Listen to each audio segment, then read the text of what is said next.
birthday. Oh, wait. God damn it. Okay. No one touch anything, Zach. We're going to be fine as long as we don't hit the table. No! Why? Why would we do this? All right, well, that's good to know. That was the Zach. Last time he's like, we'll be fine as long as we don't hit the table. And then as I'm watching the video back, like within the first 10 minutes, he hits the table like 85 times. Yeah. Every point he makes, he's like, what I'm saying is. You're like, dude, we just talked about this. Oh, my God. Mine keeps going in and out. Please? Thank you. Cheers. God. Okay, cheers. Are we live? Yeah, we're live. Oh, We're shit. going. Okay, Yeah. cool. Yeah. Barely touched the. God.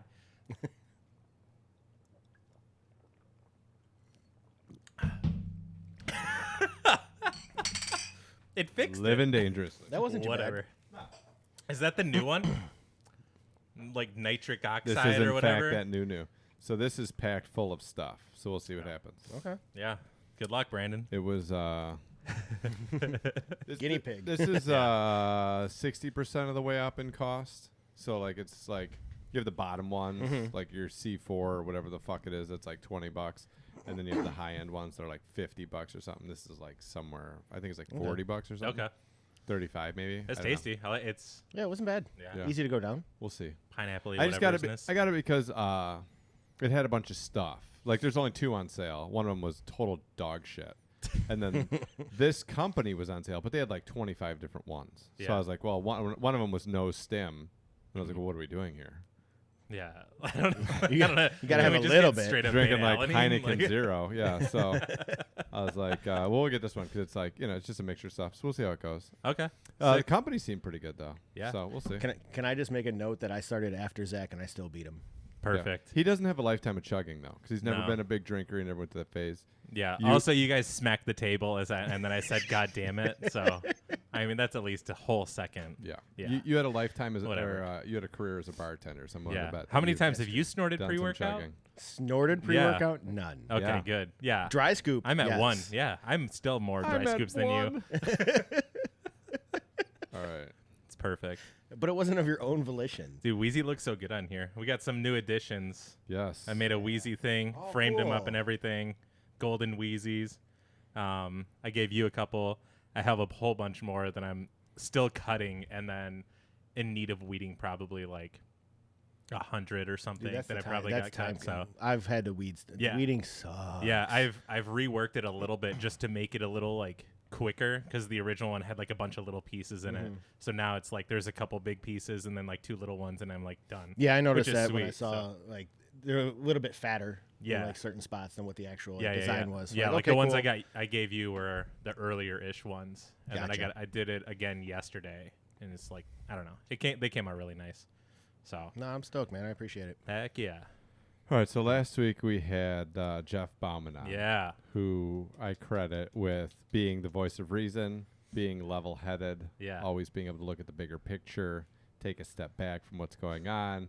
He had made a decision by watching and collecting data that like being a hothead and responding to things in a immediate time frame and doing all that stuff is not who he wanted to be in golf. yeah, And it's one of the things I respect about him even before I became friends with him. So in the opposite vein of that, we have Brandon Redmond. no. I was waiting. I was so waiting for it. I wanted to. I Like, wanted. this is how we're Yeah. doing this. I Okay. wanted to bait you. No, in the opposite vein of that is not Brandon Redmond. In the opposite vein of that is this total dog shit fucker piece of trash that I played a tournament with on Saturday named Mike Fortin, Yeah. who I Oh. never use names. Yeah. But this guy is a total. Which is funny because that embarrassment name to was the dropped sport. during Bowman's podcast. Fortin's been around for a minute. What Yeah. a piece of dog shit this human being is. Will talk to me about it. We talked. This guy needs to stop playing sanctioned events. Mhm. I've never seen anything like this in my entire life. And I was just like dumbfounded as to like what was going on. So Sancho and him, by Yep. the time they got to the 9th hole, were like So Sancho and him were on the same card. Same card. Same card. Okay. same card. Got it. They were on the second card of pro. There were 3 cards of pro. Mm-hmm. And so they were on the second card. We were the feature card, obviously. Yeah. Not really. Not really. But we teed off on hole That was 1. good. And so they started on hole 2. So we Yeah. got to hole 9. and you throw up around that corner. It's the big Anheuser shot or whatever.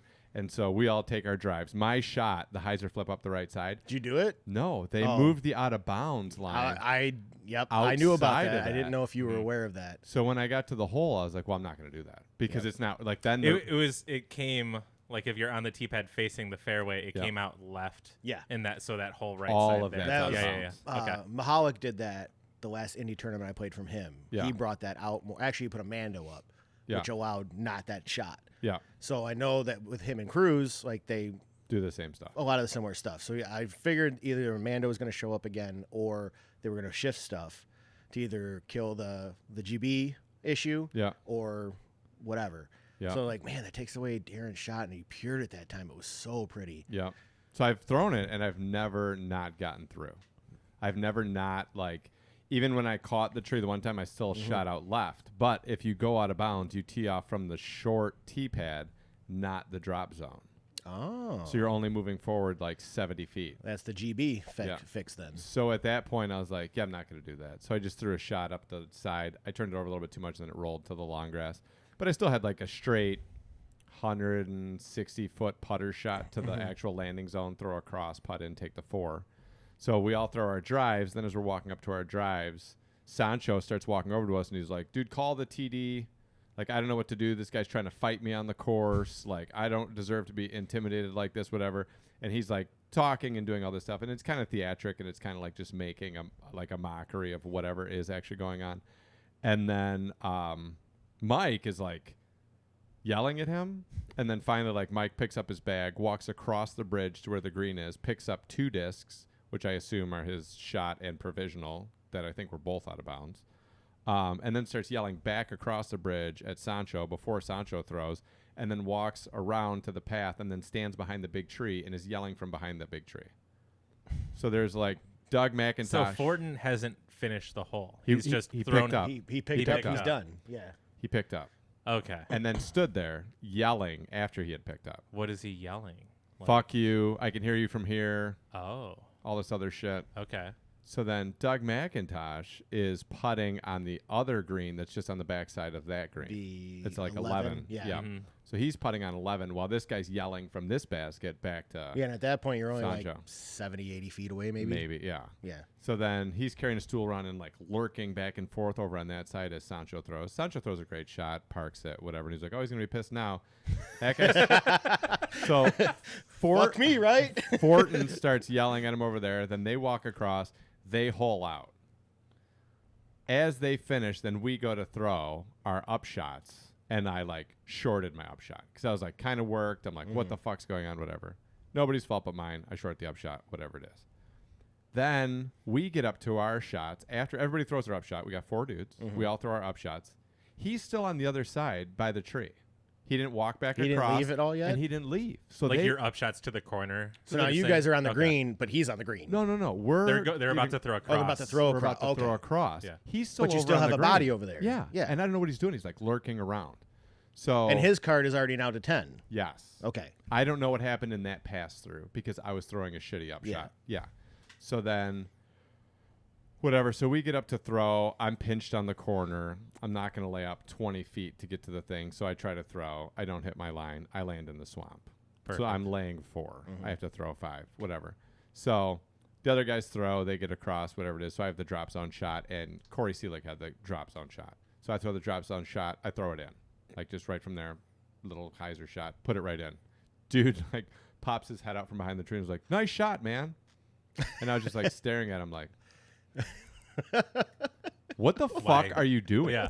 Like, why? I was just like, all right. So then we all throw. We walk across the bridge, and he's like complimenting me on my shot. He's just walking across the bridge, and I'm just staring at him like, Because you know you just want to be like, get the fuck dude, away from like, me. what the fuck are you doing? You know, so whatever. We walk across. He walked over, and then he walked off and left. Did it and- seem like he was on something? No, Like- so evidently, so we finished out our round, all this other stuff. Second round, I was tied for the lead, so I was on lead card, and the other 3 guys on my card were from the other card. Mm-hmm. So I asked them what had happened. Evidently, he's been suspended previously by the PDGA, and also has a track record of like this is just kind of Like these what actions. he does from time to time. This wasn't like Okay. that one bad day. This was like another bad day. Yeah. So at that point, then I was really like, oh, you're just human garbage. Yeah. Like, you're out here on the course. So I looked up his PDGA. It's a 10,000 number. Mm-hmm. So he joined the PDGA in 1994. Mm-hmm. Yeah. Right? Probably. Yeah, 93 is his first Okay. number. So he's been a PDGA member since 1993. Mm-hmm. Almost 30 years now. Yeah. Coming And up you're on out there acting like human garbage. And fucking Sancho's known him for like 20 years. He's like, Yeah. yeah, I've been playing with him for like 20 years. He's like, he just does this from time to time. He's like, I'm just not down for it during a tournament. Yeah. It's just like, What the fuck? how in the fuck are you still So playing? he does this in like casual rounds or something? Yeah, or leagues, whatever. anything? Yeah. It's See, like how do randoms. you, Like how he do goes you out even to like cast. show up to play with that guy and just be like, hey, is today the day? Yeah. Like, what kind of round are we gonna have? I don't know. Like, I that's- don't know how you still play, though. Like, I don't know, like... You're obviously not enjoying like any aspect. But I mean, of I the don't know sport. how you're allowed to still play. Like, to Yeah. me, it was so far... Like how many strikes yeah, how does many he have? strikes do you and then get? like and then how many is that? Like Yeah. 3 strikes you're out, 5, 1, like 2. Like I don't think it's 1, but after like a couple times, Yeah. like I mean, think for sure like the 3 strikes, like I dude, know- then it's like a big one. I Yeah. know Will Like- sent in because he told me he sent in a report, but that's just for the last 15 years. Like nobody sent in reports on stuff Yeah. unless it was like super egregious. His suspension was probably something pretty egregious, but Yeah. until like these last 2 years, people just didn't do it. Yeah. I don't know why. Like if you have a bad experience, say something. Yeah. Either directly right there at that moment or send it in. And it's definitely becoming more prevalent now, which is good. Yeah. So hopefully, like, I mean, did you send in a report at all? No, not yet.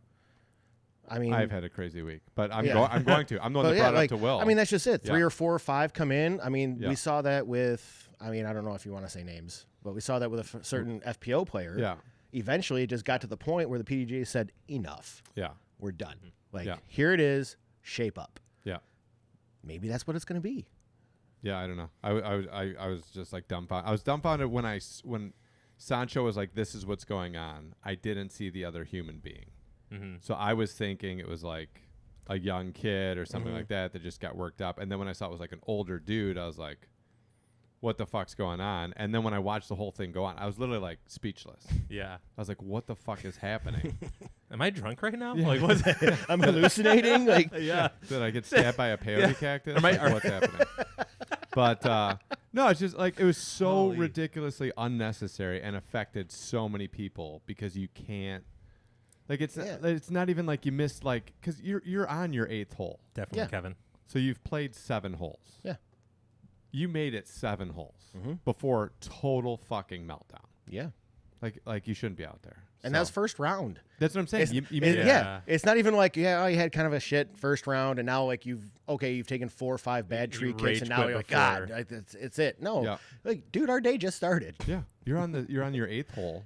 You've thrown 2 shots, whatever the fuck it is. I don't know, but I was like, dude, if this has happened previously, like, how is this guy playing tournaments? Like, how is this a thing? Yeah. I don't know. That's But wild. Anyways, I just wanted to get that out. Yeah, I figured. So in better news, we have Brandon Redmond. Hey, Hey. I figured it was a good way to work, Brandon. Yeah. Be like, and on the other end of the spectrum, Oh, he knows me so well. Yeah. he would assume I was talking with him. No, I just wanted to bring that up. But no, we're more than thrilled to have Mr. Redmond on the podcast. Yeah. today. I am honored. So Heck yeah. Redmond's been a longtime sponsored player with Latitude 64. He runs a league. He runs a Facebook group. 2. Runs 2 Facebook groups. Yep. Teaches lessons. Runs the Trilogy Challenge. Yep. And is a pillar of the community in terms of activity and output. Thank you. and yeah, and a longtime visitor of the Viking Industrial Design Training Center. Yeah. Yes. Yes.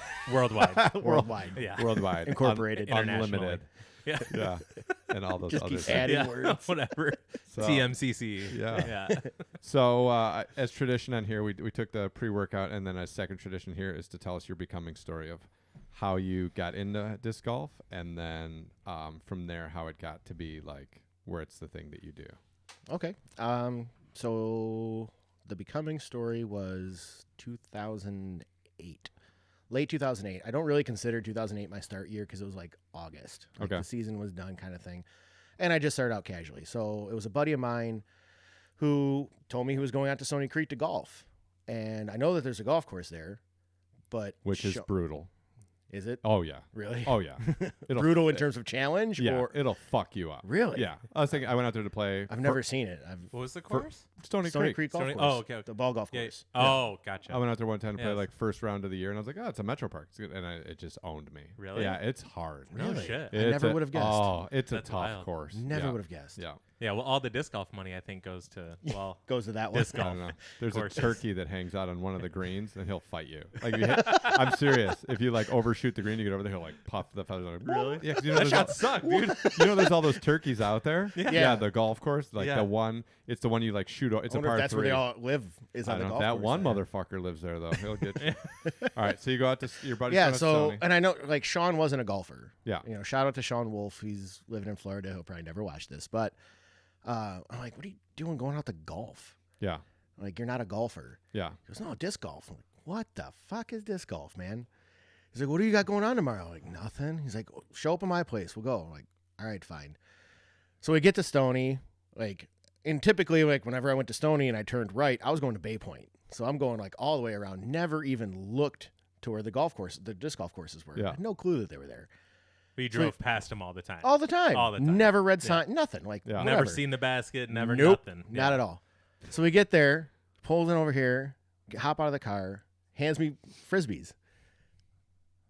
What am I supposed to do with this? Yeah. He's like, just watch, man. I'll teach you. Arguably not the best teacher in the world because super casual player, whatever. Total oat forehand, all that kind of stuff. 3 throws in. I'm like, this is fun as hell. Yeah. This is so freaking sweet. I love this so much. Yeah. And it was pure power, no form whatsoever. So yeah, I was totally hooked. I think I went like 2 days later to Dunham's and bought the starter pack, and that was when Innovo was still making the champion starter pack. Now it's very, very hard to find them. Yeah. So my first discs were Champ Panther, Fuck a yeah. classic champion classic rock, Mhm. Yeah. and a Valkyrie. Nice. Yeah, because the rock technically was the putter. The classic rock was their putter. Yeah. Which I still have. Yeah, it's light, huh? Yeah. I don't have the Panther anymore. I don't Yeah. have the Valkyrie anymore, but I do still have that classic rock Yeah. because it was in my bag and it was actually my very first tournament ace.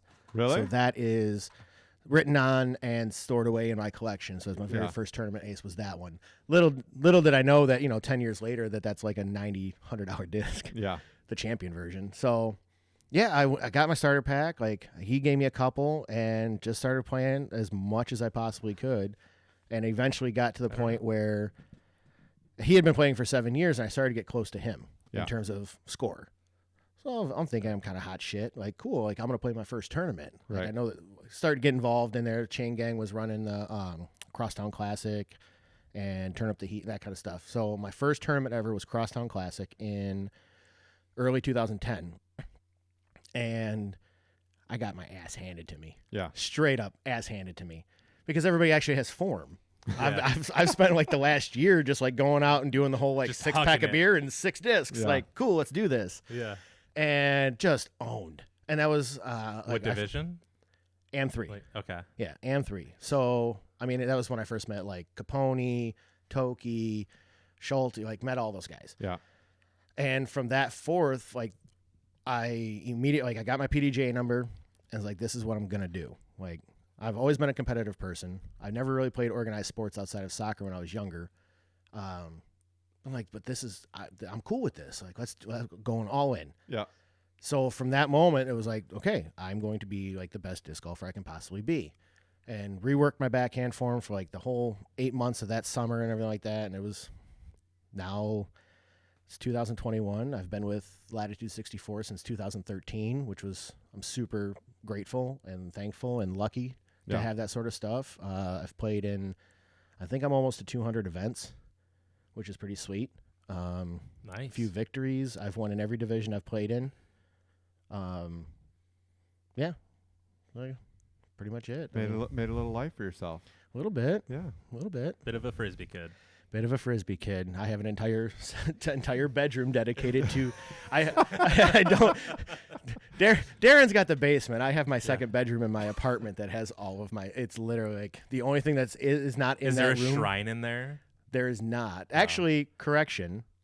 It was a gift from the ex-girlfriend one Christmas. She took a bunch of photos off my Facebook and made a collage of all like disc golf photos of like action shots or So pose he's got shots a shrine of himself and stuff like that. So I actually have Oh, shit. this framed collage that has my name, my PDGA number, and a bunch like photos from like Am Worlds, Yeah. like one of my victories at Sunnybrook, like a whole bunch of stuff.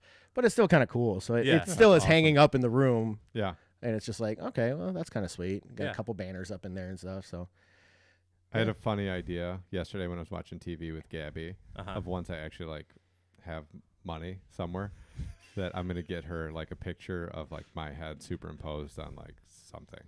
I thought it'd be hilarious. Like a built up stripper that's all oiled up with like my head on it or something. Oh my god. To put on the wall. I like a think it'd be cardboard, like a full size poster. No, like Or a like- framed painting or like something like Yeah. really nice. Yeah. Oh my god. I think it'd be He's gonna hilarious. he's gonna commission somebody to Yeah. paint it. Should it be like you and you, but in the picture of like I forget the name. I should of it, be but you where they and both are her. touching. And it's just The- both Oh me. Yeah, my yeah, god, like but the it's God both and you. Adam. Yeah. Oh, Yeah, that would be yeah. amazing. Yeah. That'd be funny. And two Darrens. yeah. Just Me reaching out and me. Yeah. Yeah. I think that's good. I was thinking of that and I was like, that'll be fucking that great. would be That'd be epic. fucking great. Yeah. Absolutely epic. And Darren, he's Oh just my ripped, God. Yeah, just shredded. shredded up.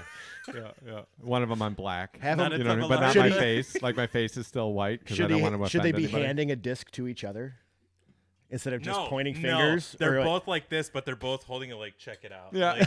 Like See this? Right. yeah. See this guy? Yeah. I just thought that'd be funny. Oh my god, that would yeah, be it'd be epic. fucking great. That's awesome. Here, I got this for you. And then she opened it up and it's a picture of me. It'd be great. My 10, si- 10 my- year 10-year anniversary. Yeah. Just My throw sister down. did that to my mom one time for a Christmas present. She gave her a framed picture of herself. That's great. It was awesome. Gave your mom a picture of your mom? No, of her, her. of Oh, Haley. that's Yeah, great. yeah, it was hilarious. That's I think giving your mom a picture of her mom would be like the best gift for her ever. She'd be like, "Oh my god, I love it." It'd be great. She had a good one today where I don't know why she keeps resetting her phone. I think she keeps thinking she restarts it, but she does something else, obviously, because when it comes back on, you need to get a generated PIN from T-Mobile to unlock it. Okay. And she's like, "Well, I never set one." I'm like, "Yeah, because this is like She's this is factory resetting it. basically. Yeah. I don't know. Oh. Like when you open it up, like it still has all her stuff, but like I don't know what she's doing to get it to this screen. I don't like understand. Yeah. But I've unlocked it like this before because I had to get her all this, and like this is why I'm on the account, so I can like do whatever, and then Yeah. blah blah blah. So, Power of attorney over the cell phone. yeah, exactly. Like, dude, like I don't like I can shut it off when I'm mad at you. Yeah. I can take it. I don't care. Blah blah blah. Like Yeah. whatever. But like it needs to be generated, so I need to like call them or get in touch like online or something. And she's like, "But I never said it. I just don't understand. Like I've tried everything." I'm like, "Yeah, because it needs to be like generated." And then it was still like, "But I never said." And then I just like gave up. You're like, I was yeah, like, okay. Yeah. There you go. And then I talked to him. It We're took me live. like 30 That's seconds to great. like they give it to me. I'm like, dude, it's sweet. I'm good. I totally forgot to tell the guy like I'm good. And so he called me like 10 minutes later, like, "Hey, are you good?" I'm like, "Oh yeah, dude." Yeah. Totally forgot about you. That's funny. Yeah. And then he was like, "Okay, bye." And hung up. I just, Oh my God. I just remember that I put my phone number in on a queue today and they never called me back. Really? You know how you can wait on hold? Yeah, you did one of the callbacks. Or you do like Oh. leave a number and call you back, and I always wait on hold. But today I couldn't because I had shit to do, and I was like, "Well, they'll call me back, and I'll get it." And I just the reason why I always wait on hold is because I'm like, they're not going to call me back. Yeah. Motherfuckers Proved you didn't right. call me back today. Yep. Listen, India, if you're listening, Yeah. Listen me. Steven, call me. Listen me. Damn it! Now I got to set aside 20 minutes Yeah. to stay on hold Steven next time. Todd. Oh no, You don't have it's- two first It's like an names. hour and a half. Oh, It's an hour and a half. I don't know if I could do it. You're the, a better man than I. It's for my business, so I Oh, have yeah. to. So like, they just got you by the short hairs, and like you get on hold and you have to wait. There's no way around it. Like I had a Sucks. problem with them doing something for me. I don't want to get into their name, but I had a problem with them doing something. So I called my broker. I was like, or I emailed my broker. I was like, "Is there anything you can do?" And he was like, "Haha, you're gonna have to call them." And I was like, "Dude, it's brutal. There's no way around this." He's like, "No." And I was like, "Do you have a different phone number than I have?" And he was like, "No." Yeah. I was like, He's just like this "Oh." sorry. He never just sent bastard you now. one back, just like LOL. Like Yeah. just He sends him like the sad there's emoji. no way you're like, around this, and then he sends you a lol. Like 1-800 go fuck Yeah. yourself. Oh, I'll try that Get number. shit on. Yeah, get shit on. I'll go try that number out. oh, that'd be so good. 1-800 GSO. Perfect. So this week, Perfect. did you guys watch the Delaware Disc Golf classic I watched some of it. challenge. Yes. Some of it. Yeah. Yeah. Yeah. Watched all of it. I watched the coverage. I watched the post production. I watched. Yeah, I didn't get to see anything live. I watched post. I had a busy weekend, so I was interested. One, the course is epic, Dude, Iron Hill is it's serious. sweet. Yeah, it's Par serious. 72. I think Like, it's that's how insane. I think some people look in their minds at Bald Mountain and they think that that's what Bald Mountain is or is going to be. Probably Yeah. the hills Yeah. course, at least. Yeah, should Yeah. probably be like that. Yeah. Yeah, and they're Mhm. like, that's what it's going to be. I'm like, maybe, but you can't cut down trees. You know, Yeah. like at Bald Mountain, we don't have the ability to cut down trees. And like Right.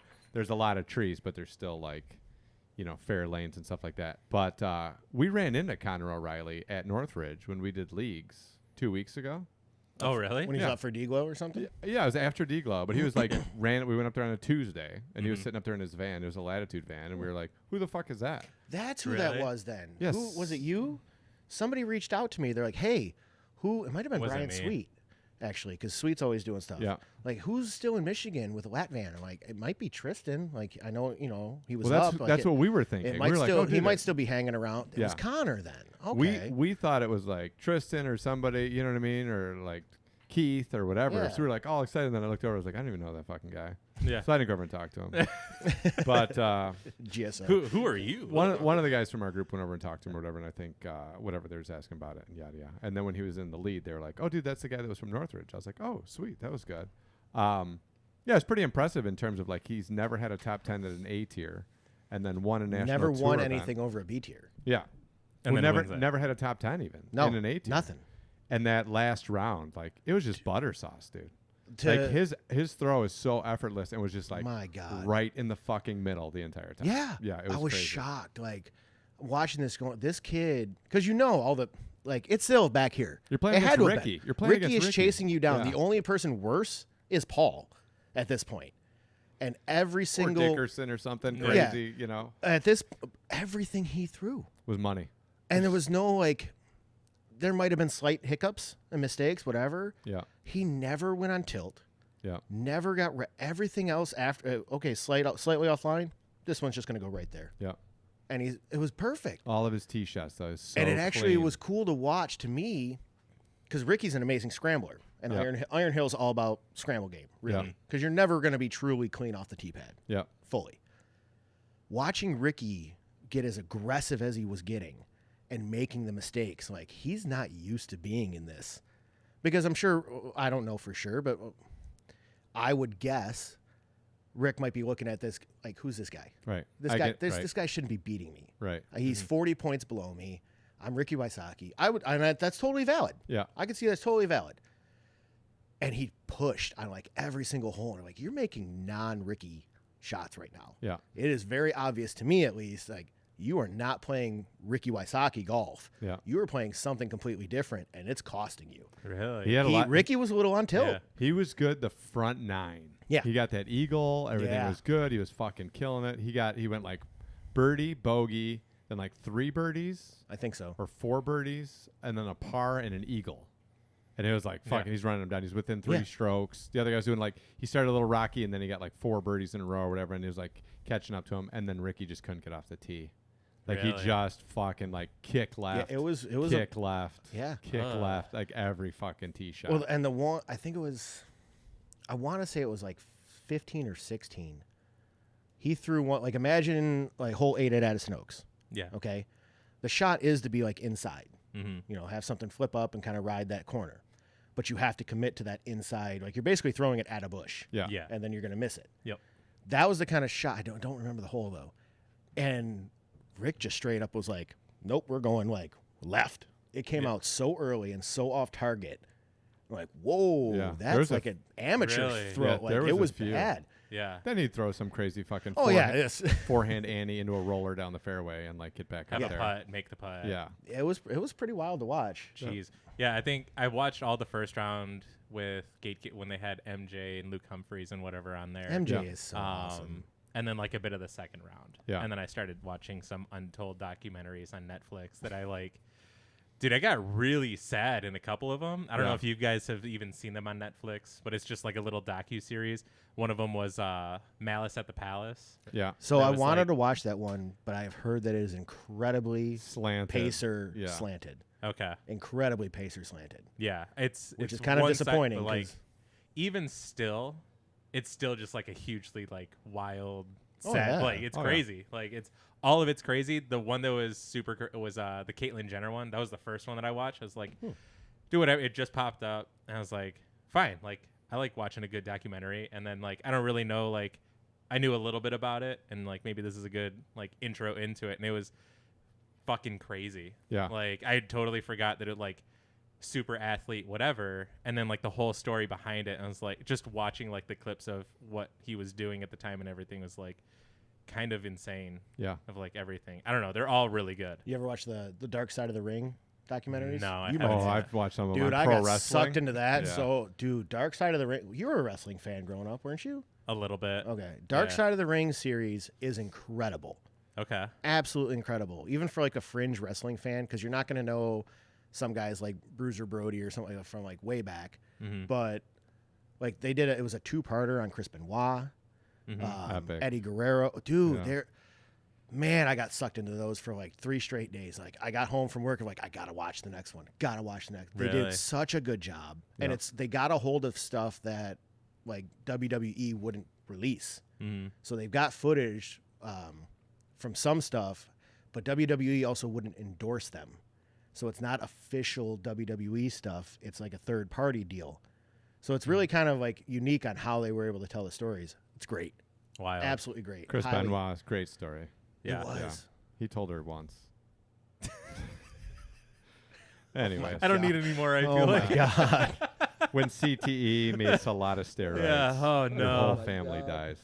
Is But- there a suitcase full of books somewhere? Way more. Oh way my more. god, yeah, like at least 3 suitcases. The whole, But yeah, the whole family didn't The whole make it. thing's crazy. The last one that that was on there was the Danbury Trashers, like a UHL league or something that was basically ran by like a mob guy. I don't know if he was a boss, but like the dude had a Ooh, that'd be the interesting. story behind it was that The Sopranos was based on this family Yeah.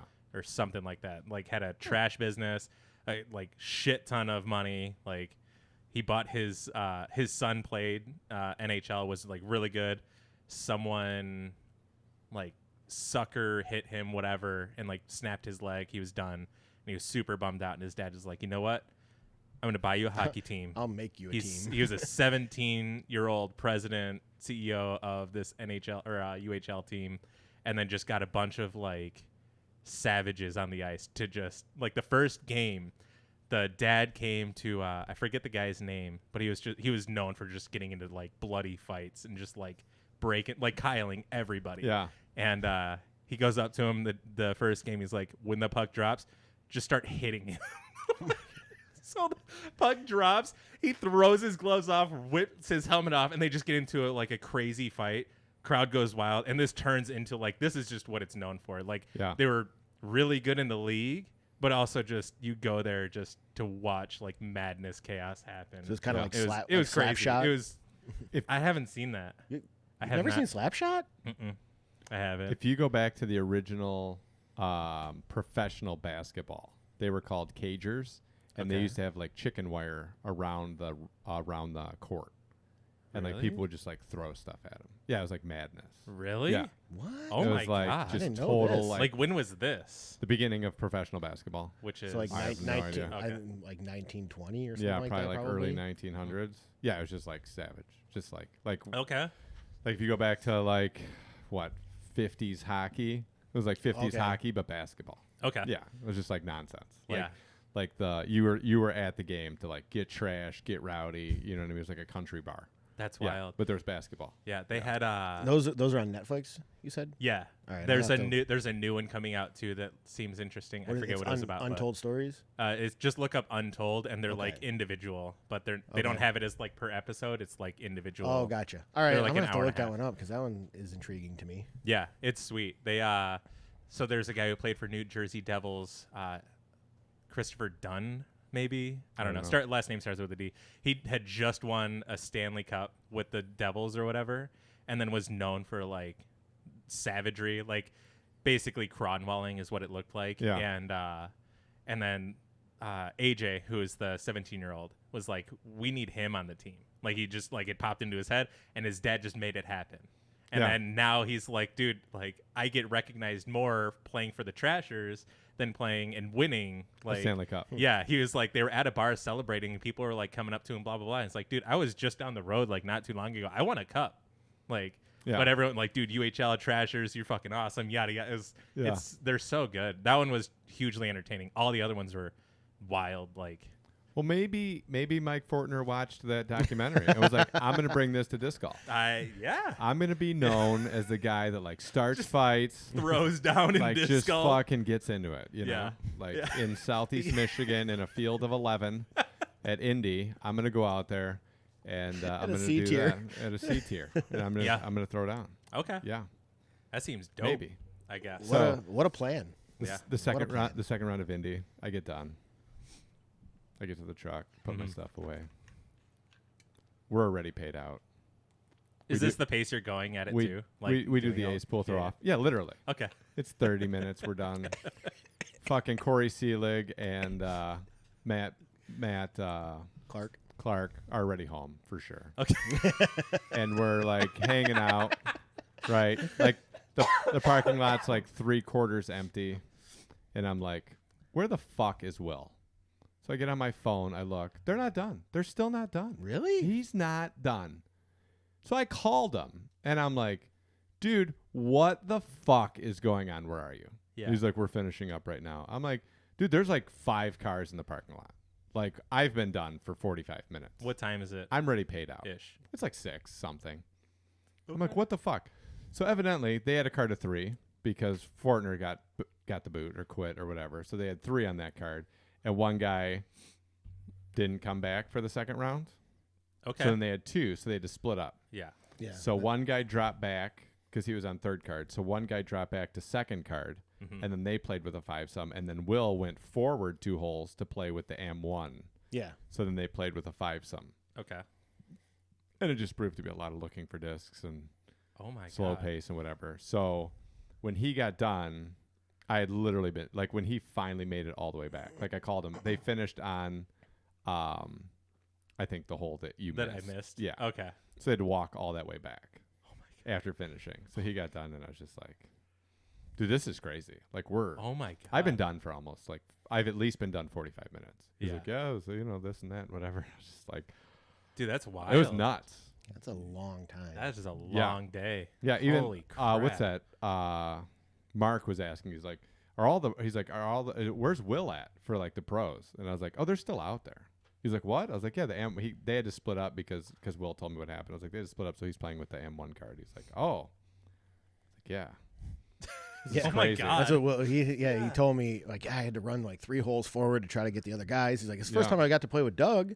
I'm like, that's actually what happened with me one of the last times that like our guy didn't show up. Or actually it was our card was good. It was Doug's card that got screwed up. Yeah. One guy didn't show, and then halfway through somebody left, and it was just the 2 of them. So they actually walked back from 15, the Mando hole on East, Yeah. walked back across all those fairways to catch us on 10, or just finishing 10 or something like that, 11, whatever. And like, we need somebody to come with us. Like, we're just 2 right now. We've been sitting for half an hour waiting to see the next card coming up behind us so we could be like, we need one of your players Yeah. so we can continue playing. We've already been chilling now, unable to move forward. I'm like, all right, I'll go. Like, whatever. Yeah. Wow. I really just kind of wanted to get off the card that I was on. Yeah. No, I did. It was not. Yeah. It was not the most fun. A couple of the guys were good. One of the guys, it wasn't quite Fortin level, but Yeah. it was definitely like oh my God, can you please like Yeah. Just play. get your head on straight and play and just progress forward. Mhm. That's all I ask right now. Yeah. Do But better. I wound up screwing myself because then in my head I'm like, well, like we got to get going. And of course, Doug and I don't know who else he was with. They don't have to play. So I had Yeah. to play 12, 13, and 14 by myself. They were just walking with me. Yeah. And for some odd reason, my brain was like, let's go. And I'm just like juiced up and my timing's jacked up. Yeah. I'm throwing like dumb shots. Like, what are you doing? I cost myself like 3 strokes in those holes, Yeah. which would have put me into like top 5 and played myself down. And the Yeah. whole time just going, you're by yourself. Yeah. Like, you literally could take as long as you want right now. Yeah. You were by yourself. What are you doing? And the people you're playing with aren't even in your division. No. Yeah. No, not at all. They Yeah. were like, I think he was playing 2 Yeah. that day. So I'm like, it's Doug, I think, playing AM 2. Or he might have been in like AM Masters then, because the other guy was a Masters level. And honestly, they were a lot of fun to play with. It was really cool to play with. Doug's a little chatty, but, whatever. But I was like, what? It was the worst experience I could have done to myself at that moment in time. Like, ideally, it should have been great. Nobody to worry about. Right. Just play my game. I got nothing in my head. These guys aren't even, like, they're, like, down the fairway. Like, they're not even really going to hang out and watch my shots because I'm just going to catch up to where they were. Right. They don't give a shit either. No. Yeah. Screwed it all up. Oh, that's hilarious. Screwed everything up. Dang. It was awful. Pro tip: don't do that to yourself. Don't play by yourself. Yeah. I Or felt at least like go into with the right mindset of Yeah. like knowing what you're supposed to do.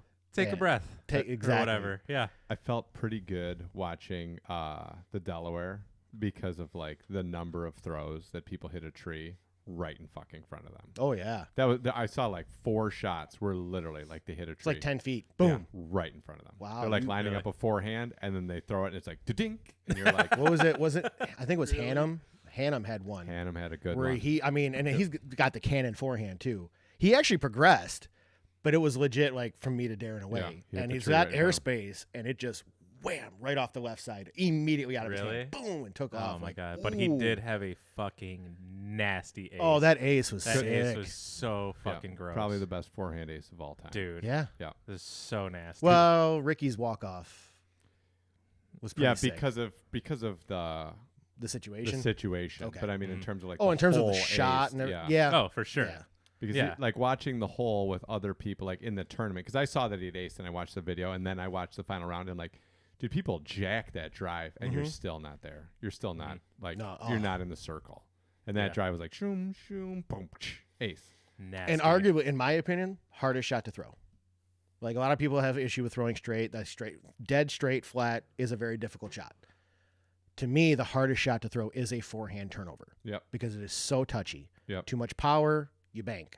Not enough power, you never really turn. Like too much angle, all that stuff. Yep. everything's got to align. Real It's got to be nice. 100%, 100% commitment, and 100% clean. Yep. And he pured it. Yep. And it cut right in between those trees on the way back in and just boom. Sick. So gross. The thing that I noticed when I play with him at D-Glow is like his pointer finger comes like all the way off. The second one is a little weird too. And then like as he's pulling through, like everything comes like pops back on. Yeah. It's the weirdest thing. Like a Josh Anthon thumb. Yeah, I was gonna say thumb similar thing? to Really? Anthon, where because Anthon when he pulls back, he lifts up his thumb and then grabs onto it and pulls it. So does Chandler. Does he? When Chandler Fry does? When Chandler throws when he's back here, like his whole hand like comes off the disc. And then Really? he grabs it and yeah, it's like fucking crazy. I'm like, That's dude, did he strange. just change his grip on the throw? I thought it was like one throw, and then I Yeah. watched him and I was like, no, he like lets go of the Really? disc in the back. Of That's his throw. wild. Yeah. That's Okay. wild. Yeah. Yeah. Super weird. But yeah, I saw that ace, super nasty, and then you guys saw Kale's walk off Yeah. for the win too. Yeah, Yeah. Yeah, that was like, awesome. Ricky's is sick, but like also Kale's for the same exact thing is like It just was a nasty. playoff too. Yeah. No. Kale's? He was in second. Yeah. He needed to birdie and a par to tie Yeah. to go into a playoff. Oh. He aced and the leader parred. Parred. And So then he so jumped he him. won. Wow. Yeah. So like even more of a walk off of Yeah. like, yeah, you don't even bother throwing. I got this. Yeah. Yeah, it's crazy. Kale falls into the world of like fratty disc golf guys. Yeah. And I love it. Like it's Totally. so rare. Yeah. Totally. They're Yeah. like KJ, you know Yep. what I mean? Avery. Yep. Uh There was a video somewhere of like interviewing those guys back in the day, like 90. It could have been on Disc Golf Monthly or something. yeah. And they're just talking about Kale, and they're asking, I think, Avery or something, and then they're just like, yeah, he's like the pretty boy of the group, this, that, whatever. It gets the ladies, yada, yada, yada. Like, Yeah. it's Yeah, he's like a little Zac Efron Yeah. out there throwing discs around. Yeah. Yeah. Yeah. So, That's pretty good. There's a guy in he's retired now, but there was a guy in I have his jersey. I Mhm. love this guy Bollock okay. from Germany, and he's like this like Oh, that red one or whatever? no, it's Or a is it- white jersey. The Oh, white yeah, the yeah. white Germany jersey Yep. I have. He's like devastatingly handsome, outrageously violent at soccer, and just like really good. And it's like, yeah. Does he'll he like- Cronwell people in Oh, soccer? dude, he's amazing. He's like, yeah, he's like just an amazing soccer player. But he'll like score on you, fuck your girlfriend in the stands, and then like punch you in the face, and you're still like, Dude, it was awesome. I got to play with Bollock, and he was like such a fucking. Oh my It was god. great. He's one of my favorite people. Then he was like a commentator for a long time. Really? And it's just funny him commentating on stuff because you're like, your interaction with reality is not the rest of our interaction with reality, and it's just really clear when he's explaining like what people are doing and what's going on. You're like, okay.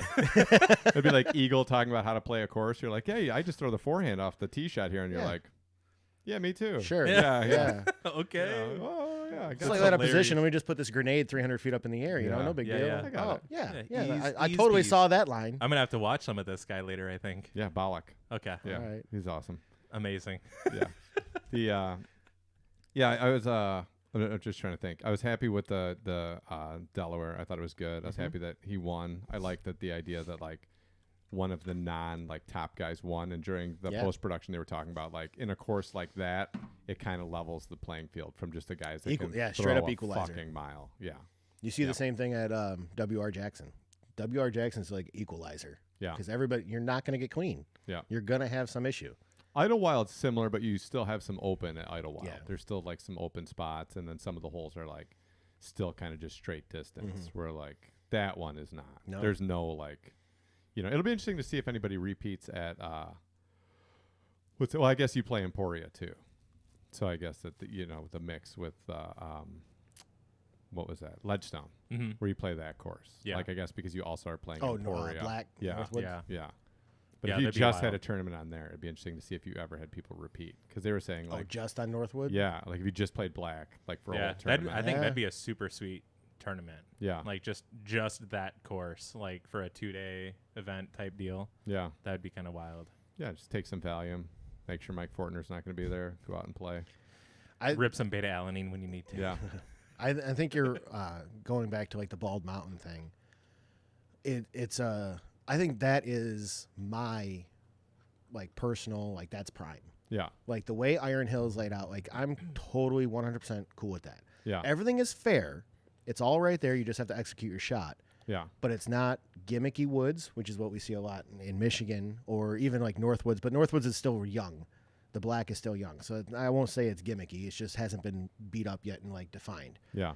But I know a lot of people are looking at like the golf course, like what can we see these guys, because guys are throwing further, like what can we see these guys do? Yeah. I really enjoy the Iron Hill side, and that's what I would like to see more because one, it's an equalizer. You could teach anybody to throw far. Can you handle a disc? Can you control your shot? Yeah. Speed control, angle control, like can you scramble? And that I think is like the roots of disc golf that kind of got lost a little bit in like the mid 2000s in a way. Yeah. So it's cool to see like hopefully like that's a push. I think that's what Heinold was trying to do with Black and trying to get back to that a little bit. Yeah. Like it's great. We all know that there's, the top 6 are cool. You can throw 550 feet and you're amazing putters.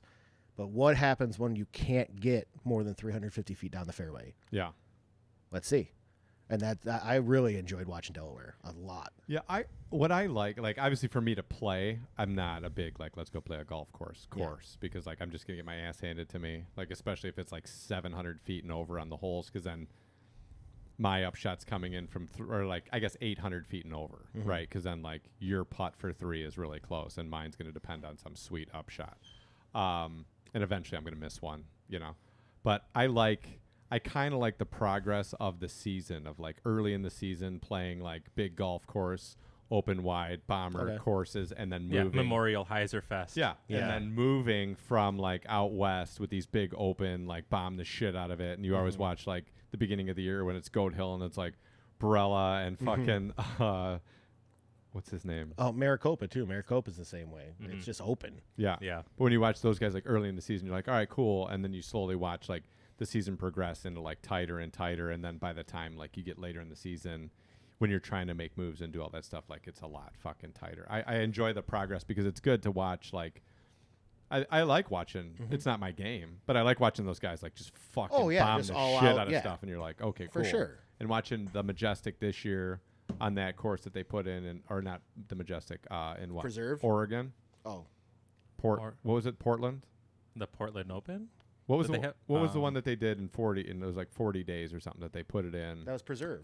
No. Eagles Landing or Crossing Oh, or whatever. No, Eagle- not Not Eagles that one? Crossing. No, the one that New this year? Eagle won. Eagle won the tournament, It was on a golf course. The first round, they let him tee off next to the tee pad. The first hole was like a turnover shot. I feel like it's on the Was tip that of the my tongue. one I that can't they think changed of the it. out of bounds? No, it was the one that guy built the course, and then Jeff Spring came out there, and they added 1,000 feet more to the course. It was the longest course that they've played. Why can't I I don't can't think of remember it. this at all. Me neither. I think it's the Portland Open. Anyways, like I enjoyed watching that. The one that Eagle threw like huge fucking rollers, all that it ended up. Yeah, I remember I the can shots. think of it. Yeah, I remember. It was on ESPN. It was the one that they ended up putting on ESPN. That was this year. Portland Open. ESPN too. Portland Yeah, Open. Yeah, right? Portland Yeah. Open's Okay. on ESPN too. Yeah. Got it. Yeah, because my brother was like, Dude, dude, are there blah, always blah, all blah. these rollers? Yeah, yeah. And it's like, That's- no, yep, no, yep, there's yep, not. yep. There's not always these rollers. Sorry, I had to take this. I answered a phone. Whatever. I won't get into it. But Toilet stories? no. No, I got this lead, and I talked to this woman. Did you hear his toilet story from the last one? Oh yeah, you listened. Yeah, to the yeah, I okay. listened to I was that. back. I was Hilarious. back at the scene of the crime Yeah. today. It was fucking great. I walked in. I was like, "Yep, that's it." I made sure it flushed. It worked. It was good. did a Shower worked. Yeah, I was like, "All right." pregame the toilet. When I met the guy, when I met the owner, I was wondering if he knew it was me. He Got it. shakes your hand, Yeah. but for like an extra second too long, and he like pulls you in close. He Brady's you, I know it was and just you. looks at you. Yeah. I know. I know what you did. Sorry, buddy. I don't know what to tell you. Yeah. That's funny. So then, out of the stuff that you do with disc golf as a whole, you have what the Trilogy Challenge is coming up, right? No, it was 15th of August. Oh shit, I missed Oh it. dang! How did it go? Great. It was the largest one I've ever done. How many people showed up? 80 showed up. 75. Nice. 83 were signed up. I did have some no shows. There was a couple. There's always every year. There's a couple guys like, hey, I can't make it. Like so and so is going to grab my stuff, or I can't make it. And okay, we can meet up, or I'll ship it to you. That's fine. Whatever you want. I still have 6 players packs sitting at home that nobody has reached out to me. Yeah. So I have your stuff. I took your money. Like, do you want it? Right. Yeah. Like, I'll make it happen. Like, do you want this stuff or what? Yeah. But this is the first. So I've run it since 2014 was the first year, and I've run one every year since. So this is the 8th one, and right, yeah, 8th one. Never have I filled the course before. Typically, it was always at Firefighters last year with Troy saying no to organized sports. I had to make the shift to Spindler, which it worked, but it definitely is a lot harder to run a tournament at Spindler just because shared baskets and that kind of stuff. So this is the first year now back at Firefighters, and yeah, having never filled it before at all, I had 83. Like, holy cow.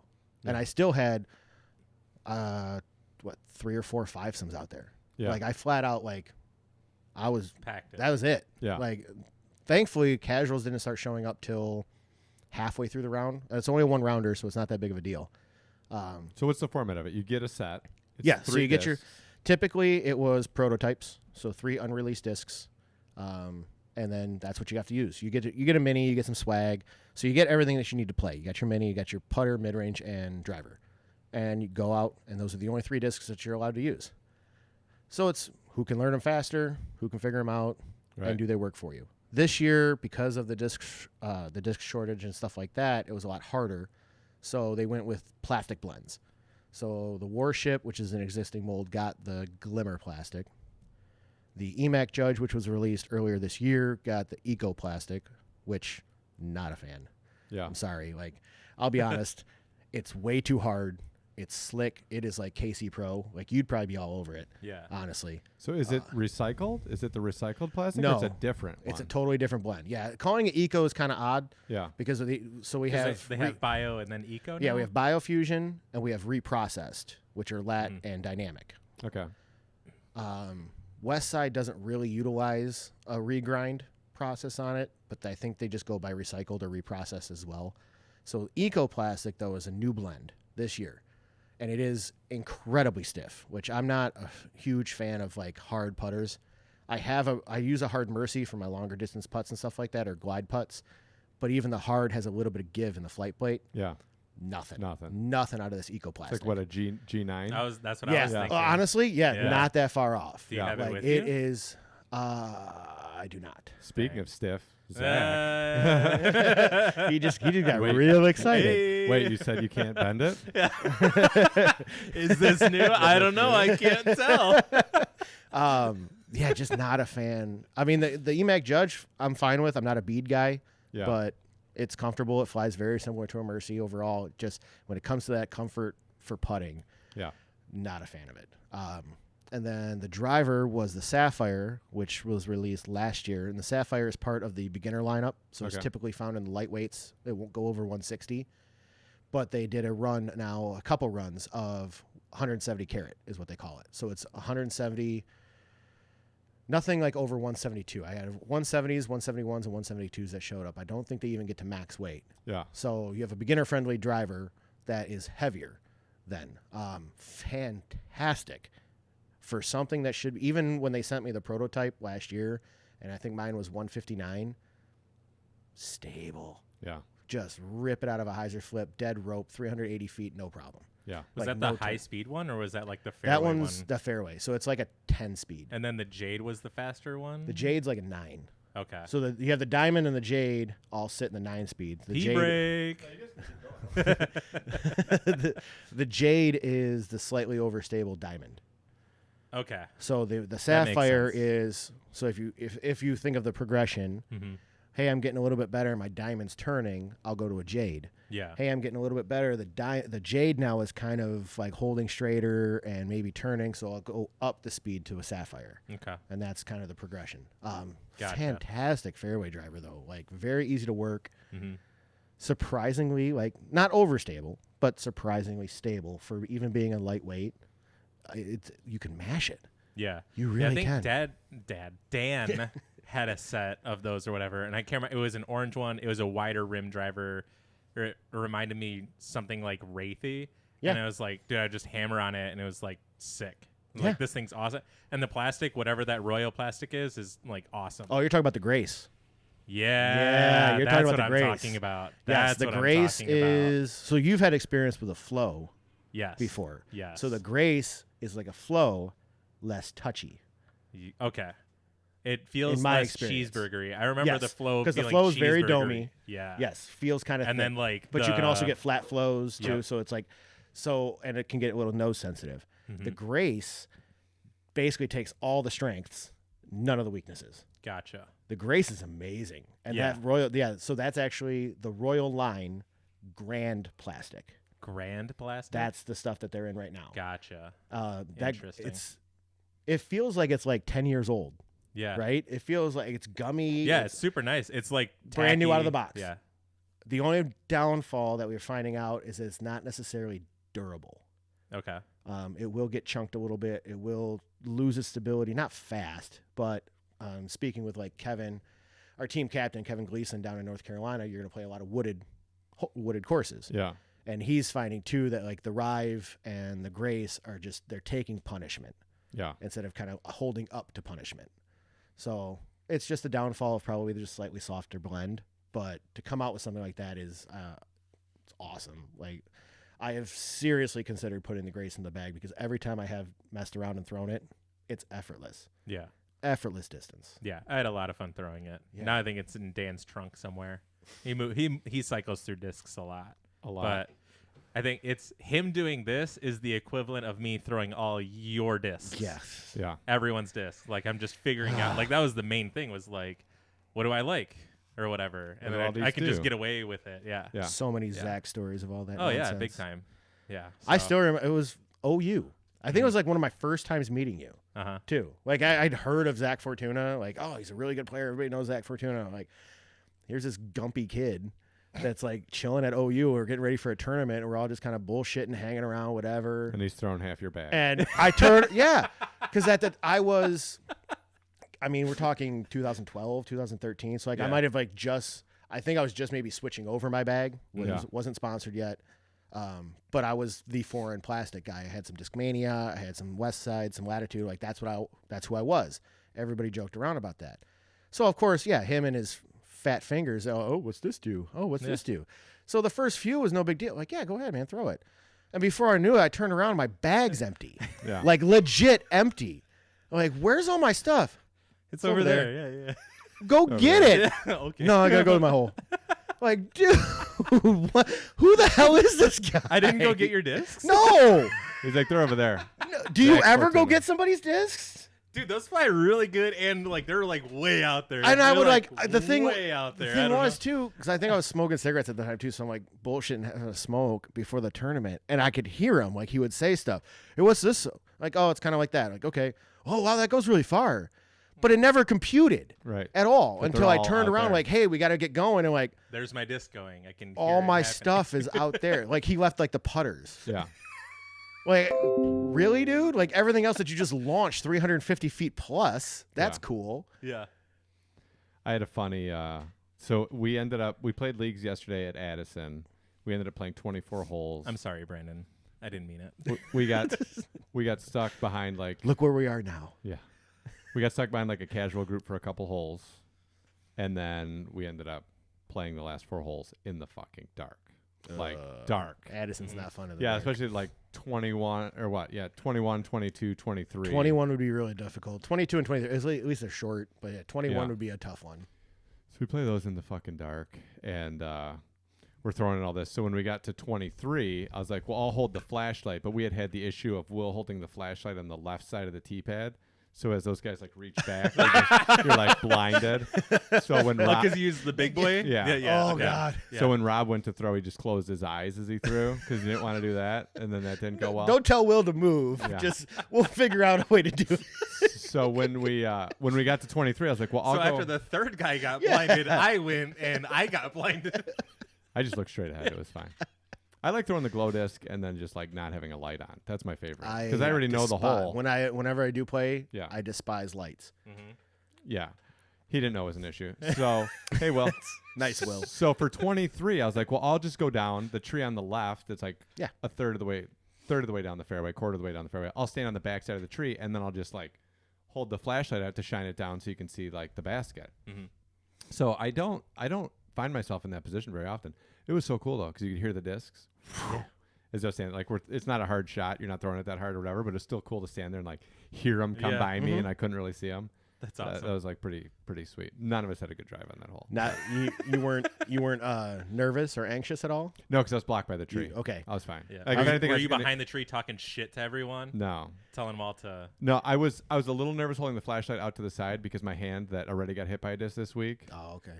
was out there, and I was like worried like I could get hit again. How'd you get hit by a disc? Yeah, You let's- threw one when we were putting. Oh, and they it hit hit me you? right in the hand. Yeah. That Oh, hit did me. it hit you? Yeah, I'm you didn't know sorry. it hit me. I didn't know it hit Zach, you at all. Zach and his just throwing shit constantly. We're standing there. I'm sorry. I didn't know it hit you We're at all. standing there doing putting practice, and all of a sudden Zach goes, I don't know if he goes, Darren, or if he goes, look out or whatever, and then a pig just like smoked the outside of my hand, and I was like, there's a whole soccer field to throw at.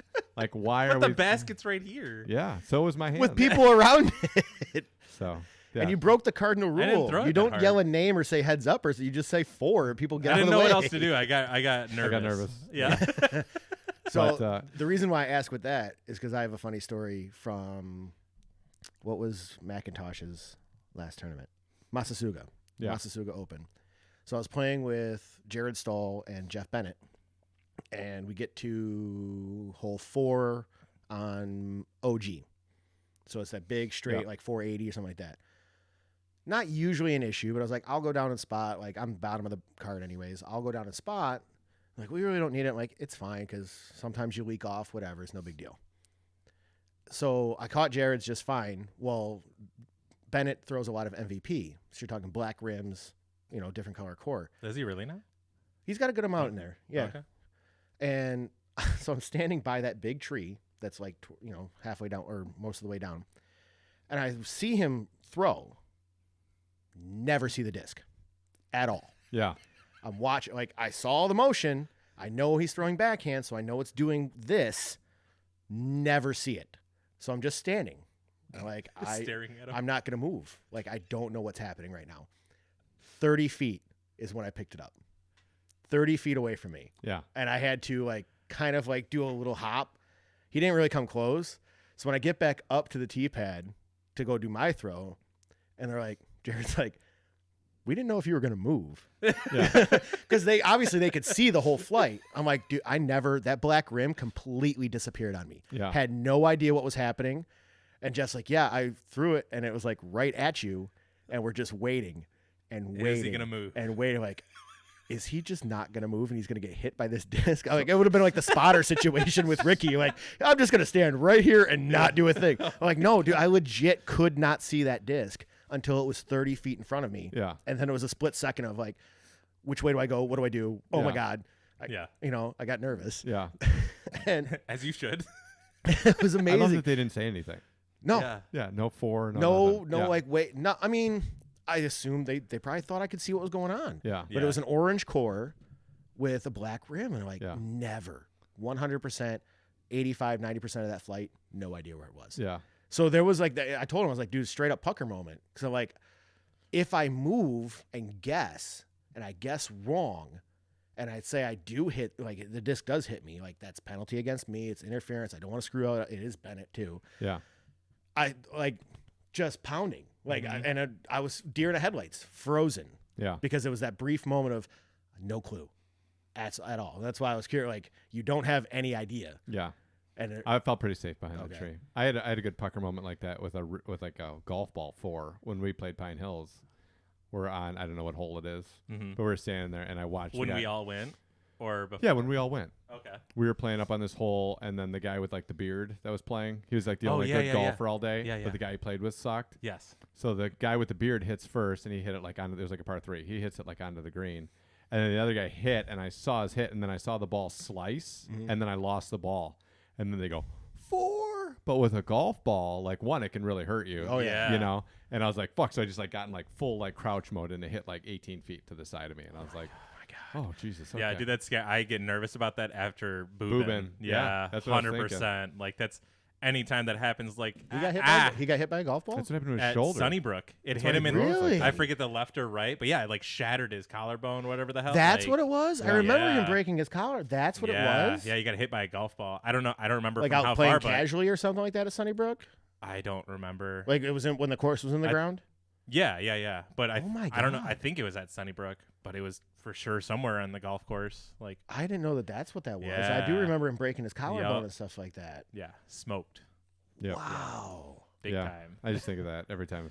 Nope. Every No, time I'm thank golfing, you. I'm like, oh. Yeah, we went. I think it was those guys or someone was playing through, and Dan's more versed in Golf. than Yeah. I am or whatever, and he's like, Tuna, come over here. I'm like, yeah, that's a good idea. And I got behind Dan behind the golf cart, and we're just like squatted down like below it. But also, like, when you're the guy on the tee and you see that happen, you're like, uh-oh. Like, who do you Like, think oh I man, am? Like, no, what? yeah, no faith in me, I guess. Okay. Yeah. We waited on the one hole when Joey threw a forehand like a fucking mile, and then we Yeah. couldn't find it. While we're looking for it, this guy like plays up. So then like I could see it. Like I golf. Mhm. I could see his swing, and I was like, okay, I'm going to go over here so I can watch. You know what I mean? Because Okay. like this is obviously just total wild nonsense. And this guy just kept hitting and hitting and hitting and hitting and putting back and hitting back. And like I don't know what he took on the hole. I think he finally just like picked up. But I was just like, oh my God. Like Yeah. that was really something. Oh, Like, no. and then we watched him tee off on the next hole. I was like, we might Yikes. catch him. We might, like as a foursome Yikes. playing disc golf, we might catch him as a ball golfer. Yeah, we had I think I told you about it when we were there. We had the solo guy that had like the cargo short sign or whatever. He was real good. like modest guy. Yeah. He was solid. Like I was like, he hit to wherever, and then we're playing out the it's like on the back before the par 5 on the first course, I think it is, or whatever. So you're throwing out and across a ball golf green. It's like 300 Oh some yeah, I feet. know what you're talking about. Yeah. So he's over on the left side, just short of the creek. We're like, dude, go on through. Like, you're gonna be faster than us, no matter what, basically. And then he hits a shot, and backspin, whatever, up high side of the green, and just hits and sits. And I'm like, I think that was like Perfect. an amazing shot, right? Yeah. And Dan's like, yeah, that was like phenomenal. And then the dude's like, he's still got like a lengthy putt. He's eyeing it up, this and that, whatever. And like the whole time, like I want him to make it so I can yell for this guy or whatever.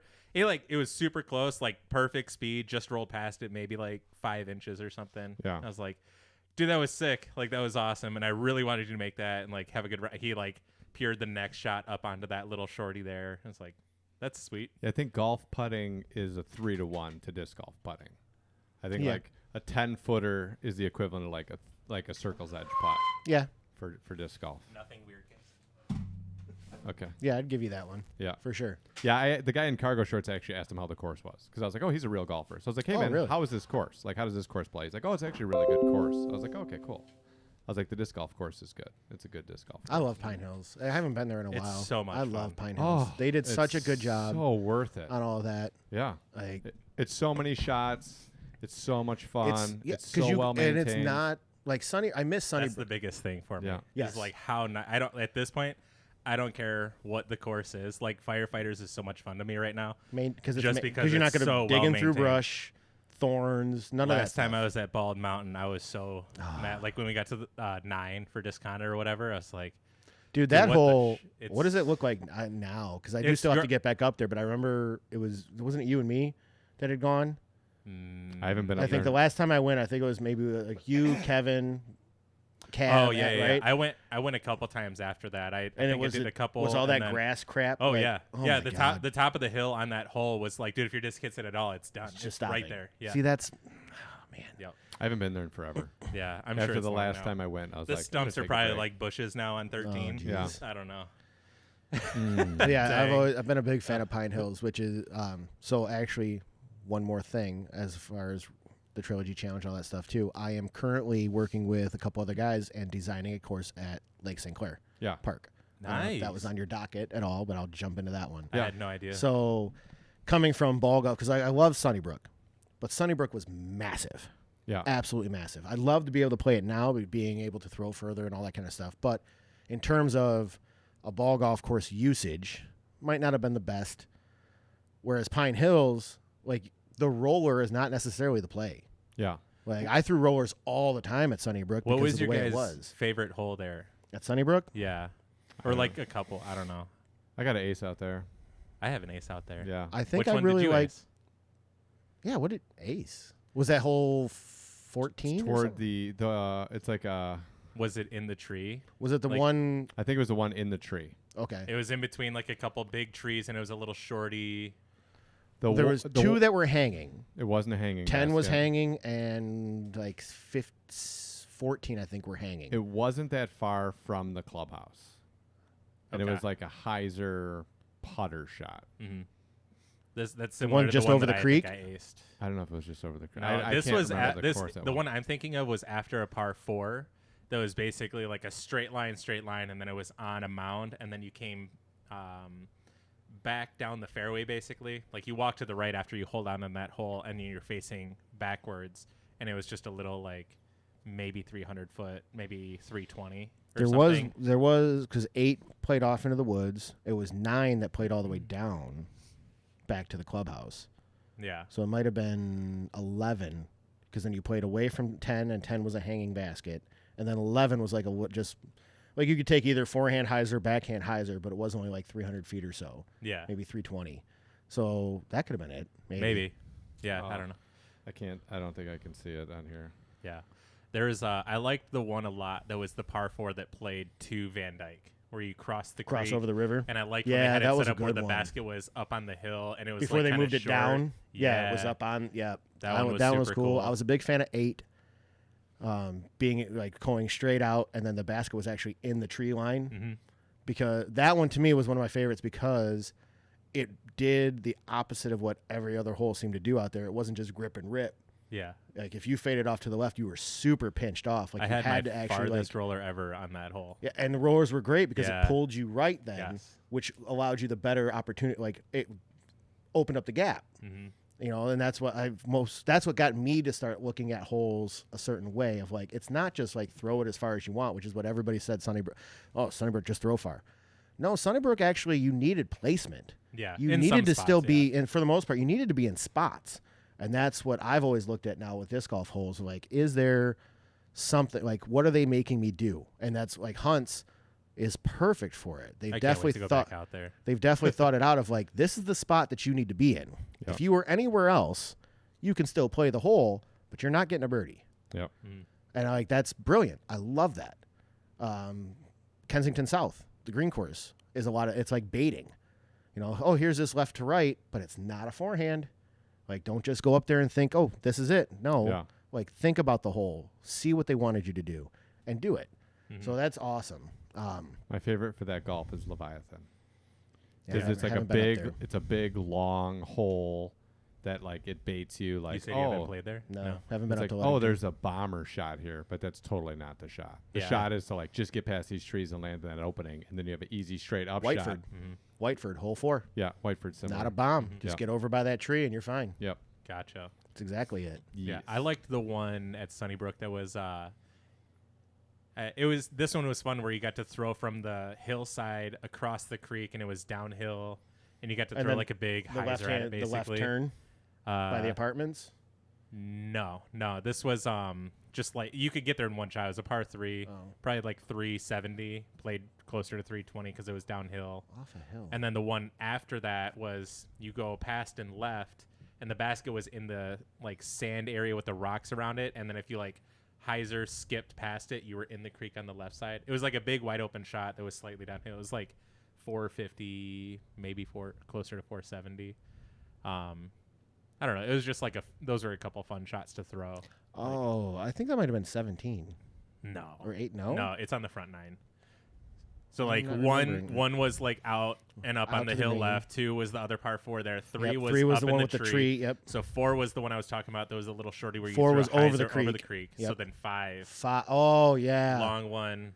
Yeah, that was a Nothing. good one because that was No, speed yeah. control and stuff too. Like Yeah, you it was couldn't just- distance and speed yep. control. It was like when you got it in putting, it was like fucking sweet. But then when you had a bad shot, it's like, Yeah, man, it I'm was- like so close, but like not really there. Yeah. I don't know. There was some cool I shots lost out my there for lost sure. my crystal Amnats nuke on that hole, Nice. only to find it 4 years later. Nice. Went out because I was the only person that was out there allowed to go into the waters. Which, hindsight, I probably should have never gone into that water. Ugh.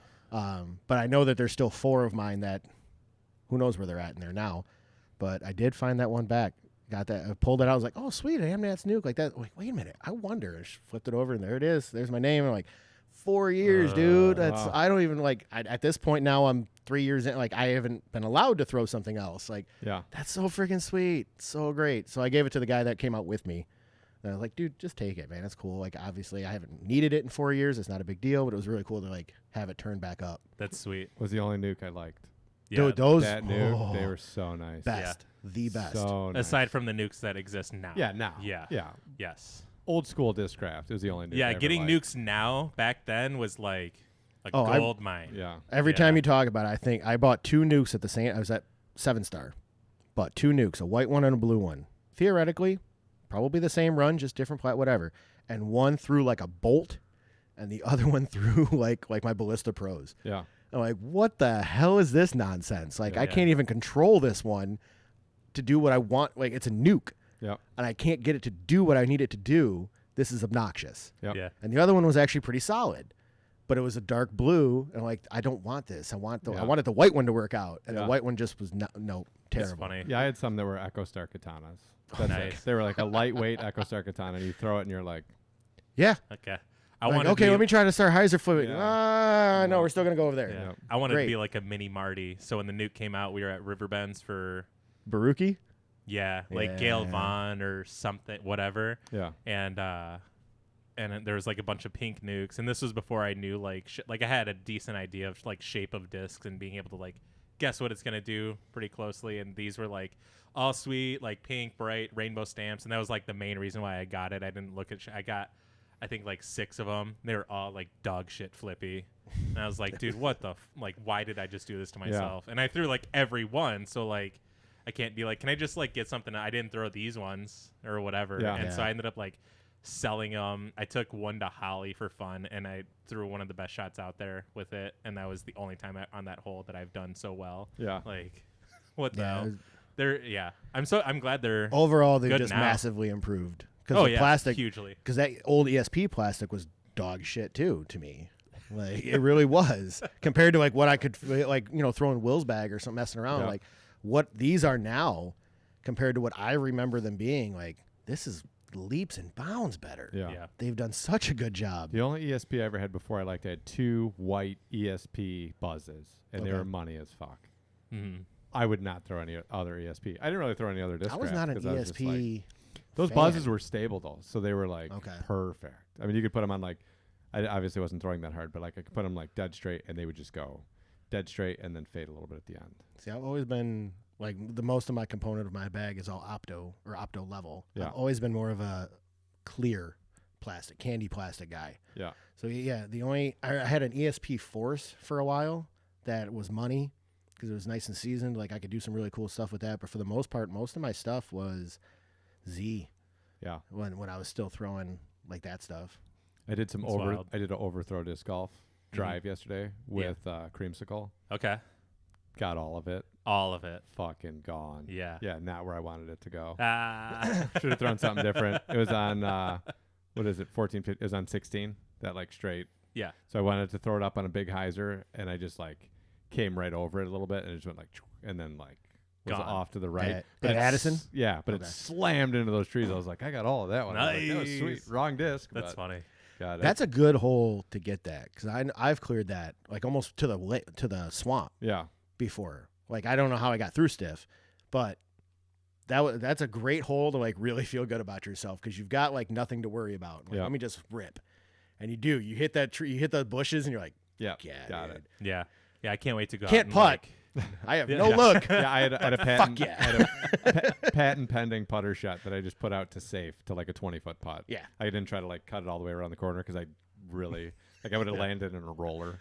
I was like, I got Oh, you this. definitely got it. You definitely got in there then. Yeah. Oh my. I'm coming up with a new disc golf company. Okay. This is a podcast exclusive, Ooh. and it's based on my second round at the tournament this weekend. It's called 16 Pars Disc Golf, and Nice. we specialize in the scramble. Okay. Like what you have to Okay. do is just dog shit off the tee pad All right. and then scramble to the par.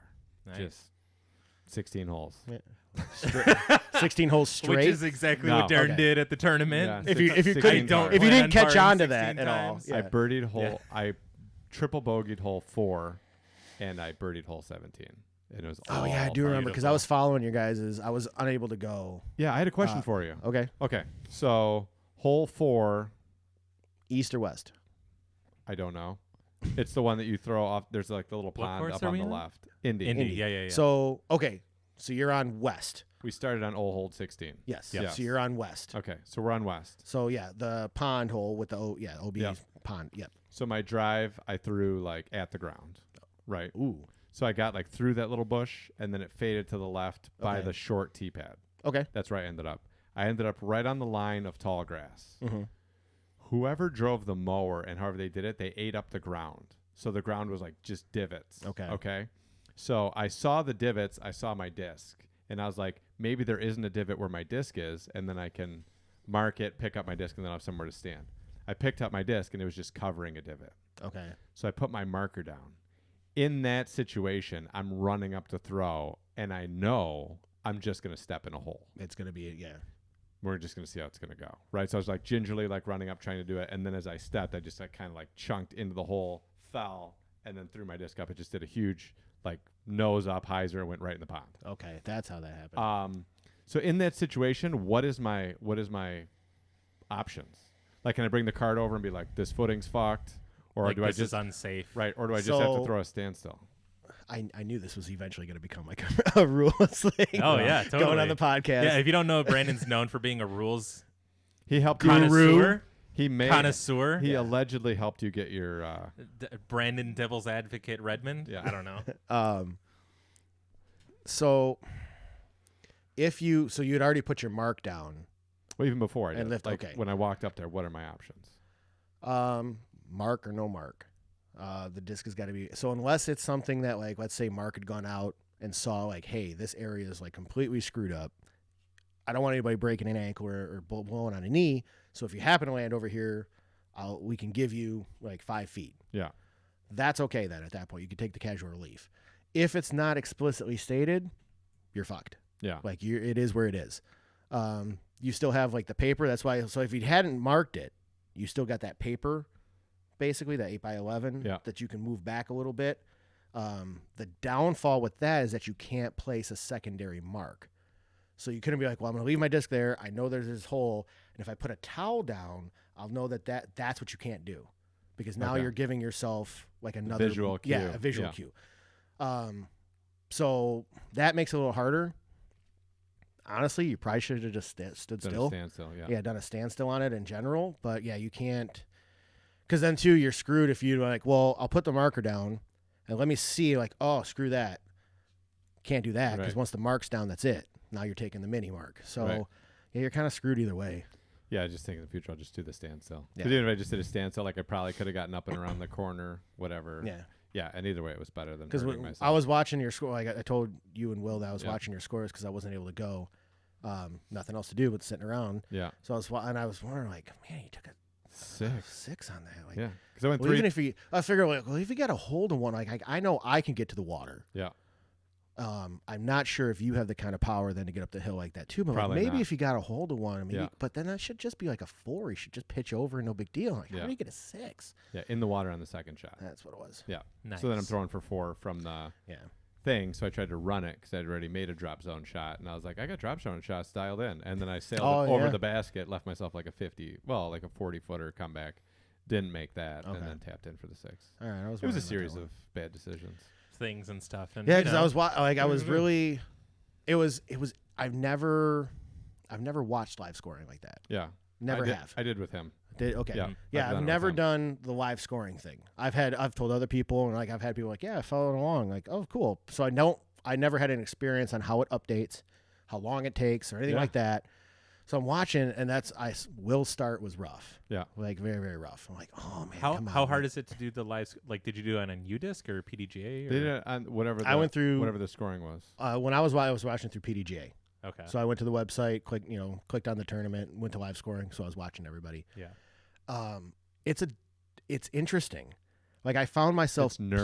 nerve-wracking. It is because it It's takes forever to update. Forever. I'm watching Oh him. my god, it deep takes blow, and I'm like, forever. So, but I found I started trying to play the round. Is what I was doing. It was really kind of like weird to me. I'm like, that's why like a 6. I'm like, okay, well, how could he get here? Like, I know he could get to, like, I started playing the round when as the score would pop up and be like, okay, well, I could see him maybe doing this, or maybe he had that shank and like then he was scrambled up, cool, good par. It was really kind of wild. Like I've never experienced that before. Yeah. Plus, it was also some saltiness because You couldn't play. I had to bail out at Right. 5:30 in the morning. Yeah, it was kind of fun though. Yeah. I watched his and Yeah. I was like nerve wracked. It I'm was. sitting there watching it. I'm glad there's a couple Yeah. times where at least put like good rounds together because Yeah. like the last ones have just been kind of I'm like, update. whatever. Update. Did he Yeah, get the yeah. birdie? Did he Yeah. get the birdie? And honestly, Did he get the birdie? and I started like I found myself logging because I'd give it like 5-10 minutes Yeah. at that point because it takes so long. so long. And I found myself just scrolling down immediately. I'm like, okay, Darren, whatever. And I was going to Will because I saw Will start. And I'm like, come on, man. Show me something. Show me something. Like, Yeah. turn it around. I want to see like 3 or 4 Come birdies in a on, row. dude, Let's like, do bet- this. yeah. And I'm Yeah. like, dude, I'm like super invested into this right Yeah. now. Like, this is kind of cool. You're like, oh my God, Darren got another par. Yeah, we did that with Yeah, my yeah, buddy the second- Jake in Colorado for like Worlds or whatever. Like Yeah. we're just at that uppity bar or whatever and just like freaking out. Nobody has no idea what's going on or whatever. Yeah, Yeah. I did it with Paul at Worlds. Yeah. At the end, then I was like, this motherfucker's going to go in with a lead on Sunday. Like, Yeah. what just happened? Yep. Yeah, it's crazy. Yeah, it's a lot of fun. I had a random thing on my buddy Jake who got me into the game. He had a Flex Buzz like back in the day when I learned how to start playing and Flex everything. Plastic was fun. And he got an ace with it out at Seymour. I think it was like hole 12 or something. Like 280 turnover, super pretty, just right in the air. Go out there and I'm like, do you still have that buzz? He's like, yeah, it's like in my bag. I still throw it all the time. It's flippy as all hell now, but like, dude, it's like super cool to see. Like I haven't seen this disc in forever and it's still a piece of shit. So that's sick. I gave him a glow buzz to replace it or whatever. And like, I gave him some gifts. I sent him like him and his girlfriend bags and they're like into it now. He hadn't had a number the whole time until that trip. And I was like, That's cool. we played around for money and I was like, if I win, you're getting a number. So I basically told him, I'm going to win, you're going to get a number. Yeah. Is what happened. And he was like, yeah, that sounds fine or whatever. Like you deserve a number. You like, we were talking about like, I wish you would have got it sooner. Cause like if I would have got it when I started, I would have been like 20,000 or something. Now Yeah. he's like 169,000, I think, or something like that. And now Maybe. people are like- gunning for like, I want a high one.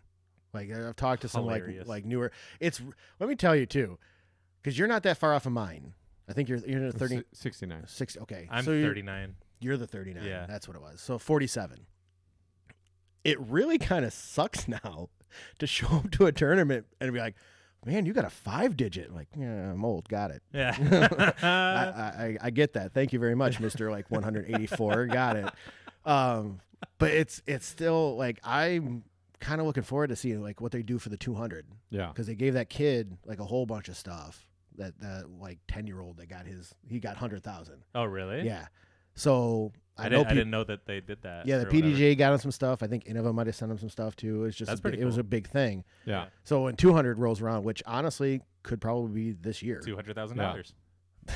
Yeah, here you just you won 5 world championships. Here you go. You have it. It's $1 from every person that signed up. How hard can it be? I think the guy that gets the or the girl that gets the 200,000, they're just gonna let them pick out the courses for the women's national championship. Nice. Crickets. Awkward. Barf. I didn't know that. I didn't know. I didn't know that Paige didn't play national tour events. No, that's I how didn't- Katrina got all of her points on her. I didn't know that. Yeah, I Paige didn't doesn't. know. Really? Paige doesn't. She boycotts them. She doesn't slum it. Yeah, she At doesn't. all. She doesn't play just PDGA. She doesn't events. play if like- it's a PDGA event. She will not Yeah. play it. Yeah. She's not into it. She is that again. Like that whole Brody Smith stuff. That whole like when they went Yeah. after him, like went at Paige a little bit too. She is extremely vocal about the PDGA and how basically they mistreat FPO. Yeah, she said women's nationals was a huge thing. Really? Yeah, because the courses have like intersecting fairways. They didn't have the courses shut down for the pros Nope. just to practice on. There's nowhere to park. Like, Really? just a total second thought of like, oh, we'll just have the women's championship there. And they had it in Michigan. It was at Birchfield, and that was kind of a shit show. I remember watching Really? that. I was like, "What the heck, dude?" Yeah, they played like short tees, so They everybody played could short. Yeah. The temporary. What was it? Was it that same year? There was one. I think it was that. It wasn't at River's Edge, but they played like temp holes, and the temp holes were like, "Oh, here's this 210-foot, like Yeah. whatever." I'm like, "What are you guys playing? Like, Yeah. why is this? This is like chumpy, like 100% chumpy." Really? Yeah. And That's that's wild. That's Yeah, what so that's what she's not started into it. all of her Yeah. stuff. Where Like, did she say? Like, where is this at? They're probably on any her any shit. interview you'll ever find with her, Okay. if it kind of leans at all towards PDGA stuff, Mhm. she either like shuts it down really fast or she kind of lays into them. Gotcha. Yeah, she's Wow. she's been that way for like the last probably 5 years. Gotcha. Well, she doesn't need them for anything. No. She made more money last year than the top 2 WNBA players. Yeah. Hmm. Big time. Yeah, who the fuck cares? Whatever. We actually I forget who I was with, but got to talking about contracts, stuff like that, and the question was like, who do you think is the second highest paid? Yeah, probably Out there. Paige. And yeah, it was at Leagues, and a couple of the guys were like, "Oh, it's got to be Ricky."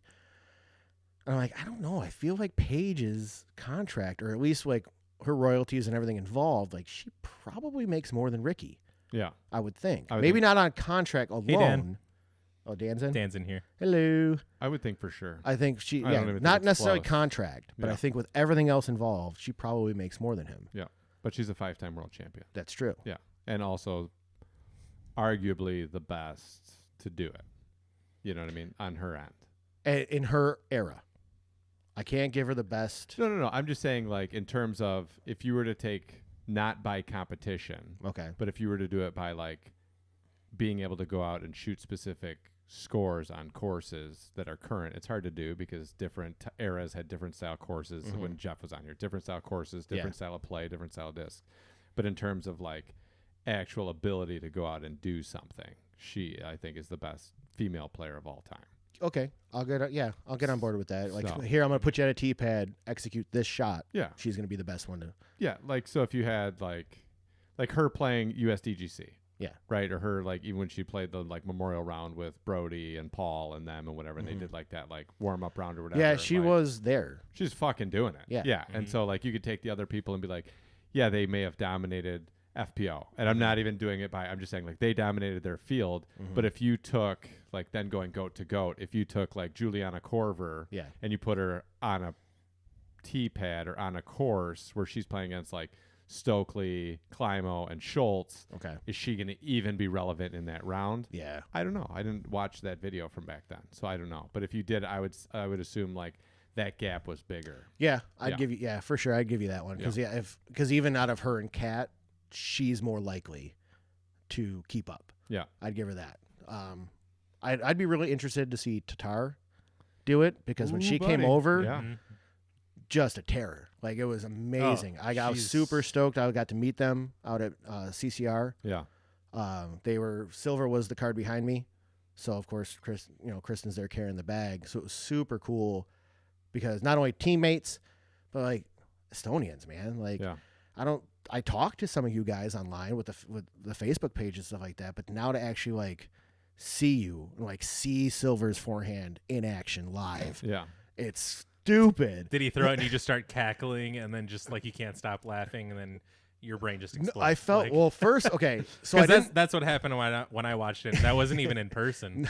Like it was just a YouTube video. No, it was awful. So I didn't realize who was behind us at the time. So Yeah. I think we, teeing off on one. I was with Phil. I forget who else I was with, but it was really cool playing with Phil. This is where at again? CCR, so this is Okay. Birchfield. Yeah, So we're on Renegades. So by hole 5, like 2, 3, 4, yeah. So hole 5, I realized, oh, like they're behind us. Like sweet. That means like obviously there's gonna be backups on Renegades Trail and stuff like that. So I kind of watch a little bit.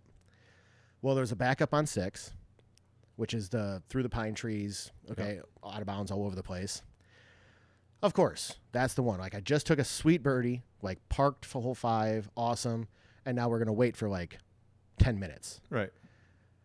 They stroll up. So me and my chump ass, after waiting all this time, what do? Right in front of my 2 teammates, drill the pine tree on the right and go out of bounds. Yeah. Like, Got it.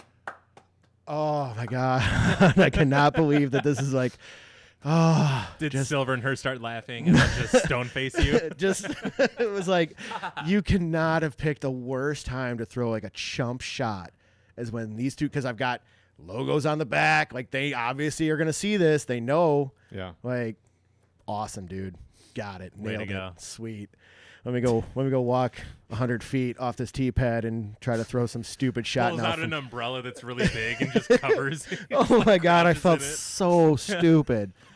But so stupid. They give you some weird hand gesture that you don't know, but in Estonian means like, Like- you're embarrassing us all. Yeah. Take that shirt off. They're like, and you're like, hey, and they're like, oh my God. You're like, oh, But I did get, there was a couple times where watching him, and it's European golf too. Europeans are incredibly fluid, incredibly smooth. You see it with ball golf too. Like Yeah. American ball golfers, it's power.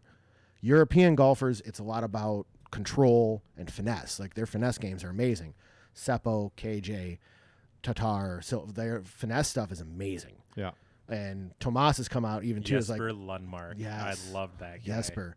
Yeah. So it was famously somebody interviewed Tomas, the CEO of Latitude, and their question was like, why is it that like Europeans never beat the Americans? Like, what's the deal? Like, you guys throw better, really?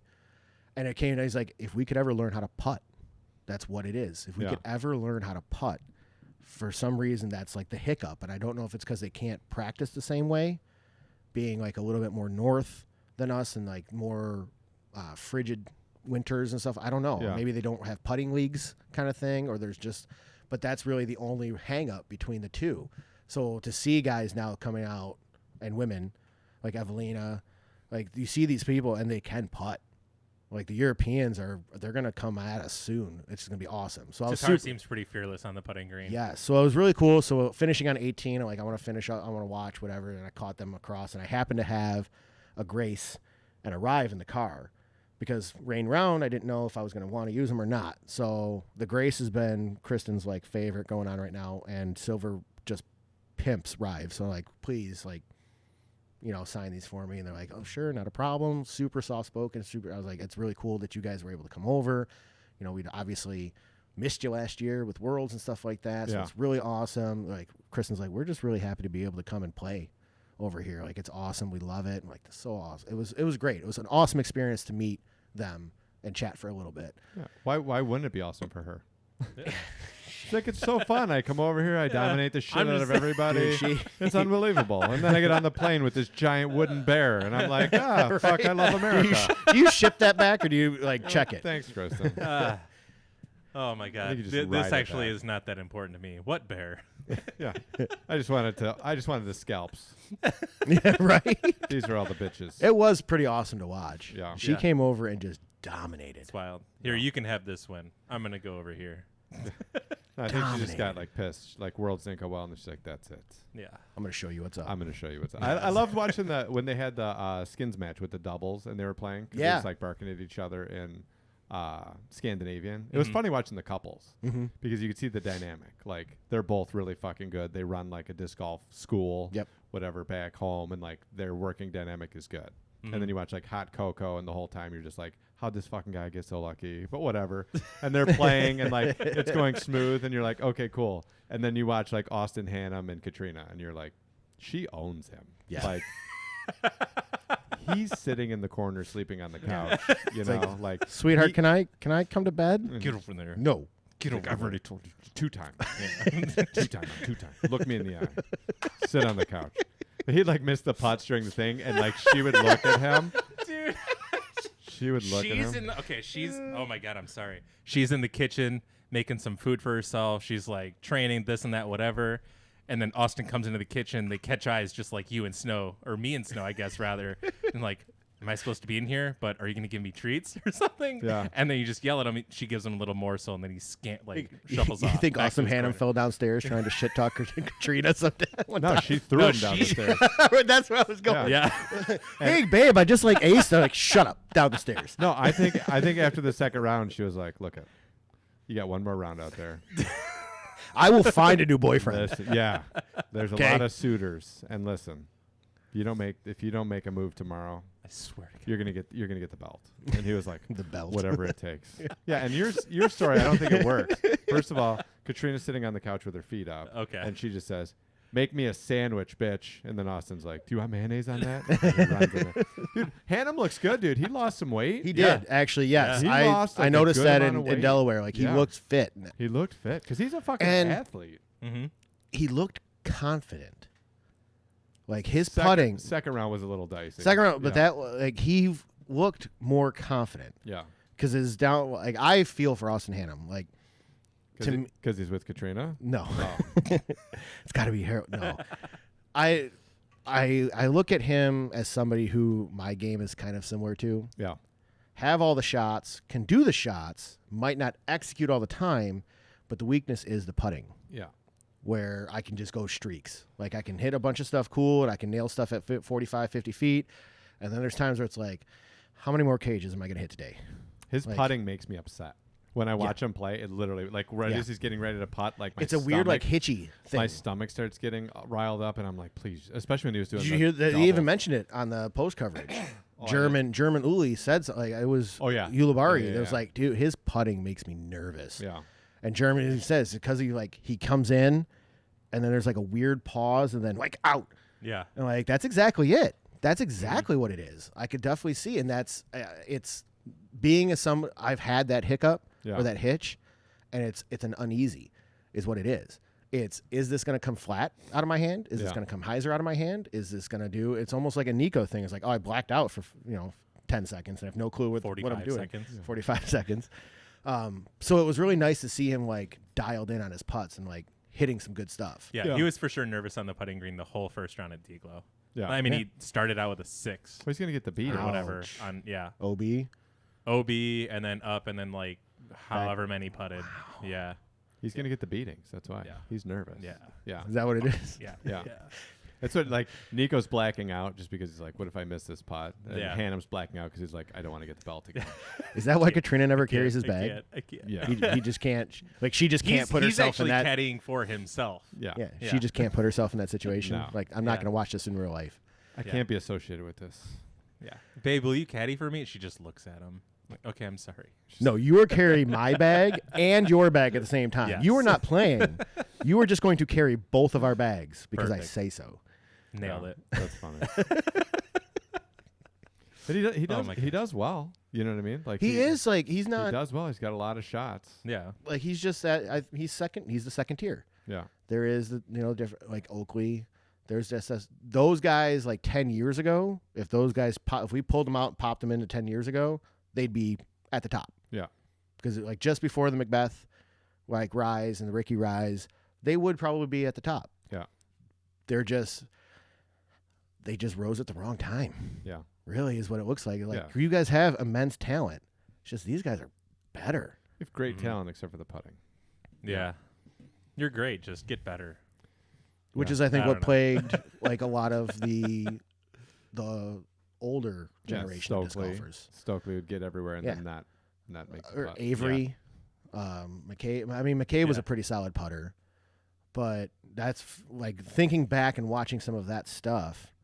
Like Feldberg was always a decent putter too, but in terms of like watching what they would make, and watching like just the circle alone, the comfort circle, 35 feet, okay, those guys were good.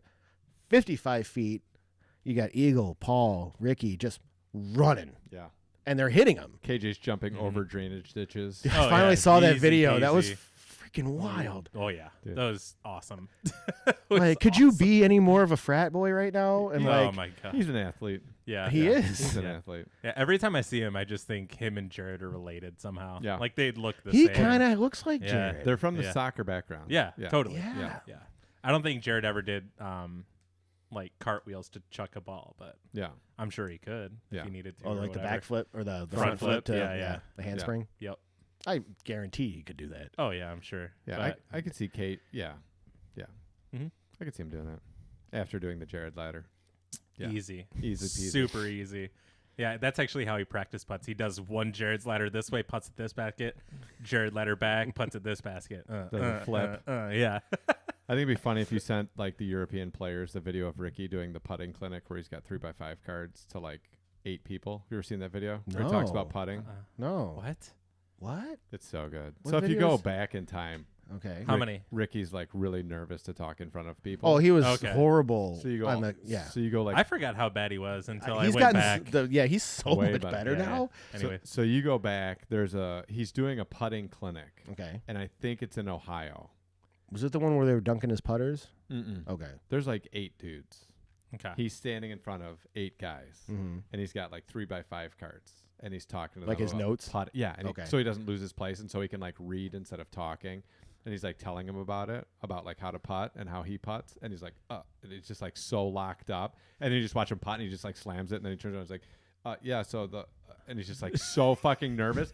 But as I'm watching the video, like you can tell how nervous he is because he keeps going, and they like read the next sentence and then like take a break and whatever, and I'm like, dude, what's going on? And they pan, like whoever's like videotaping like pans the camera, and there's like 8 beat up hippie guys standing there, and I'm like, dude, how are you this nervous? There's like no one there. And he's like, yeah, when I'm out there, like, you know what you want, and he's like, you think he's gonna like, Really? yeah. Oh my I've god. never seen this. Oh, one. it's I so like good. the one where he's on latitude still. He's got basically what you're wearing. He's got like a red hat on, flat bill, red polo pants, black pants tucked in, whatever, and he's just I like to set up. I like this, that, whatever, and then I take my putter and I'm here, there, boom, in. Like Yep. and then just like that same thing spun however many different ways, and it's just like, okay, so I just take this and I there? Like how what's the middle part? I missed like did I miss it? Did You come back with it, you go forward, it's in the basket. Yeah. yeah, but he just like forgot to say the backward forward part. He just Yeah. I take this, I do this, and It was like it was always like watching two different people.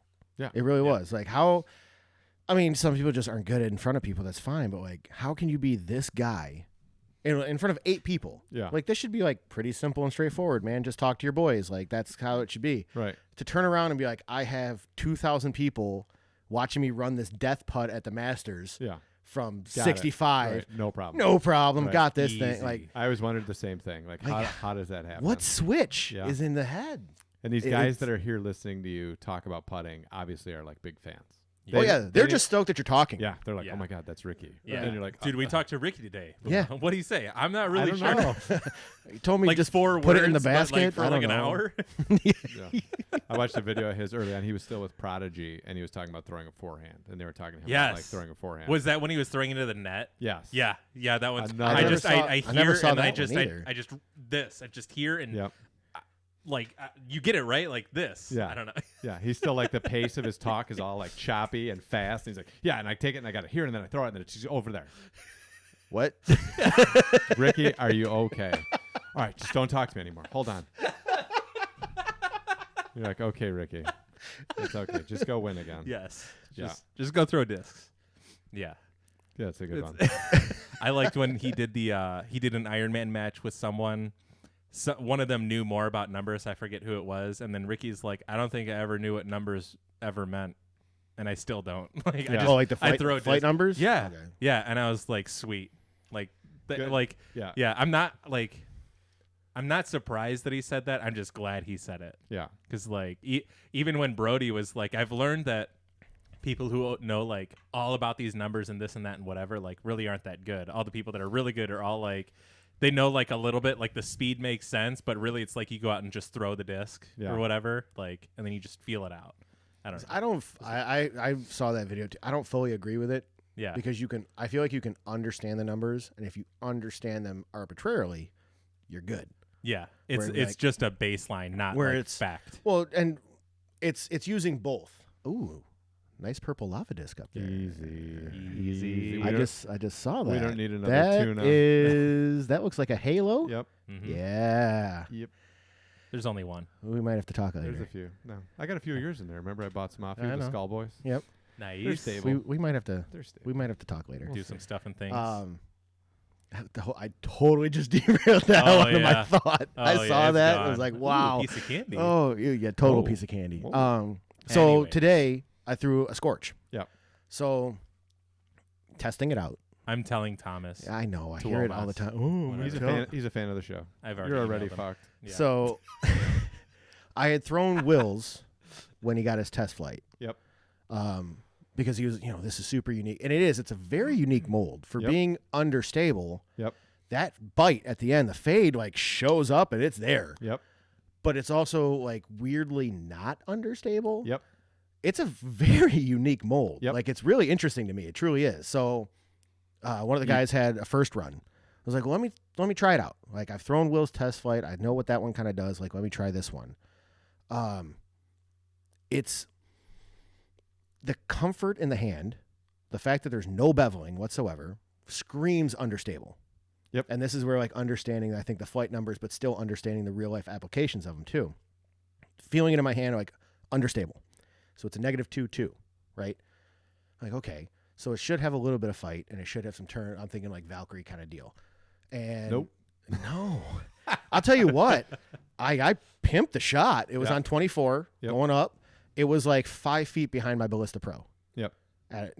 It goes so fucking the glide. Far. It goes so far. Like, well, what the heck is that? And I'm like 6. I'm like, that makes sense. Like what I just witnessed, for sure that makes sense. Mm-hmm. But you wouldn't know that unless, like, I have experience with, like, the river. And the river was, like, the highest glide number associated for a long, long time. Yeah. And it's true. Like, it does glide forever. I agree. I threw that one at Toboggan back to you. I didn't know what that disc was. I threw it, and then it was, like, fucking gone. And I was like, dude, what the fuck was that? And then I think Will was like, that's a river. And I was like, dude, that was crazy. Yeah. Because I tried to throw a high. I knew it was understable. So I was up by the... It was 11 now. Yeah. But it was last year, so it was 10 Yeah. at the time. And I found it in the shit. So then I found it, and then I was up, like, past the tree. I was, like, on the actual hill. Mm-hmm. So I was on the back side of the hill, and I went to go throw it to him because it's a lat disc. And when I find discs, like, I'll just put Yeah, them it was like somewhere for river. I'm like, someone yeah, else. sure, throw it, whatever. Yeah, so I went to go throw a hyzer flip, figuring it would be understable. But I also went to, like, give it the juice to, like, I was going to throw, like, a big hyzer. And when I threw it, it, like, came out and then flipped up. It didn't flip over, but it, like, flipped up and then just fucking went forever. And I was like, oh, that makes sense why somebody threw that on this hole. Really? Like, if I could have thrown that shot Yeah. as my drive, that would have been the best shot I we ever were, had. were we still on the, weren't you spotting? Yeah, you guys Is that were on what, the yeah, tee so pad. we were still on the T-pad and basically just went, That's Yeah. gone. Like, Okay. no one even went after it. I'm not going I'm Yeah. not going to go get it. Really? Like, Yeah. good throw. Yeah. That was really cool. Yeah. Yeah. I was like, But- wow, that fucking disc went for a mile. Yeah. But the Scorch is like that. The Scorch. Yeah. So the weird part, I've been throwing the Scorch now for a few weeks, and you have to trust that it's going to come back, and you also have to know that it's not flippy. Yes. It's not a I can- flippy disc. Yeah. Like, you can put it up. So if I put it up on a little bit of a hyzer and I get it, it'll turn up and then hold to the right for Yeah. a So it doesn't really long it doesn't time. bank. It Right. like shifts. It'll keep going to the right for like a really long time, Mhm. and then it'll like correct and come back. Yeah. But like that whole like to the right, you just have to get used to that's what it's gonna do, because otherwise like it comes out of it too soon. So like for me, but if you can like, dude, I've had some I had a good throw with it yesterday on 24, same thing. We were playing in the dark, and I was like, well, it's a bright disc, and then I threw it on 21, and threw it in like. I could see that being a really good shot for 21. So 21, I threw the hyzer flip, got it, Yeah. right? It got up, got to flat, went over, and then cut in by the basket. And I was running the basket, and I hit the shit on the right side coming into the basket. So I went past the a little basket. bit deep on it. Okay. Yeah, coming in. But it was running it. Like, it was Nice. so good. And, like, the tricky part with that disc is it just goes so far. So if you don't get over on Yeah. it, then that hyzer holds, and you're, like, way the fuck Yeah, over it's there. definitely one, honestly, like, Very unique. no very affiliation unique. aside either. Yeah. That would be one that I would be perfectly confident putting into a beginner's hand. Learn this. Because Yep. if you learn this, You can throw a bunch of you're other going to shit. throw anything out there. Yep. And the only reason why I got to go because of the experience off of it and knowing like the real life applications of like this is what it feels like. It should fly like this, so I should give it this hyzer, and like I know it's gonna whatever. And I did. I got a great pull off of it. But I'm still amazed having thrown now 2 different ones of like this is so unique Yeah. to what it is. 100%. I had a hard time putting it in my set. So it Yeah. made the cut. I could totally understand a woods disc too. Yeah. Because now I can hit something that like it's not going to bank. I don't have to try to like manipulate the turn. Just shift. Yeah. Just kind of like go. And then it does have a lot of glide even on the back, but it does get down Yeah. fairly quickly. For me, it was a weird thing because like it's an 11 speed, Mm-hmm. and then I was just trying to figure out like where does it go. So my set's by speed and then by stability in that Yep. speed. So like my 8s, 9, whatever. And like that, I was like staring at it, and I'm like, it's not a surge. The back end of it is more stable than my understable surge. Okay. But the front end of it is definitely less stable than my understable surge. Yeah. Like, just like, where does it fit? And it was like, it's probably more understable. I don't know. Like, I just had a hard time, like, where is this going to go? So I just can totally get it. I just put it in there, and I was like, okay, cool. I have 2 of them. One of them's a little bit more stable. So I just have those 2. And I just kind of know what it does. But when I look at my set after throwing, it's the one thing, like, when I look at it, I'm still like I'm not sure one if of that these things belongs doesn't there. belong. Yeah, one of these things- I'm not sure if that's Yeah. the right spot for this. See, I'm going through that right now with a musket. Yep. So I looked at I think we may have I talked agree. about it too. I love the musket. Is Great I disc. looked recently at my bag because every once in a while it rotates around. People start putting up the app. I'm like, here's my bag. What do you think? So I had it, and looking at it, I went from a striker, so I got redone to an 8-speed. I knew it as a 9, but it did get revamped, and it's being called an 8. I went from a striker to a halo. Yeah. From 8 to 13. Yeah. Like there's to me now, well, actually physically seeing it like that. I wonder if there's a gap. Now, I can trust my mid range is 350. I've touched almost 400. My fairway drivers are good about 400. So like, is there something I'm missing in there? And to me, so the Scorch Flight is what I'm kind of looking for out of these muskets that I have right now. I have a Trilogy Challenge one from 2 years ago, and I have a brand new one. It's starting to get seasoned a little bit, and I'm starting to kind of see that up and a little bit of shift over, which is great because that's what I'm looking for. Yeah. So as a 10, to me, like that's going to be my Scorch. Yeah. Like this is the shot that I want it to perform. It just I have to just get it there because I don't really, maybe a Northman. I used to. Dan asks Renegade ? The Renegade was too understable for me. I remembered that being crazy understable. Yeah, the Renegade, because it's the same thing with like the Trespass being a 12. Those two, I remember testing them out. It just, because I even thought about going back to a flow. Mm-hmm. Like I threw flows for a few years. So like, do I want to just go back to a flow and put this back in? But I'm like, it's not the shot though that I want because I know the flow has high glide. It is pretty high speed stable. So I don't need that. I need the get up and straight. And so I have these Trilogy Challenge muskets lying around. Like in theory, this should work out. So I went for it. Like, let me put these in there and see how it goes. And it's getting there. It's definitely, it's some growing pains, especially the one that was like the brand new, like stock one that a little bit more high speed stable than I thought they were going to be, but they're getting there. And I've been able to kind of hit that, like, here's that 420 where it's like, I think 17 on green, Stony.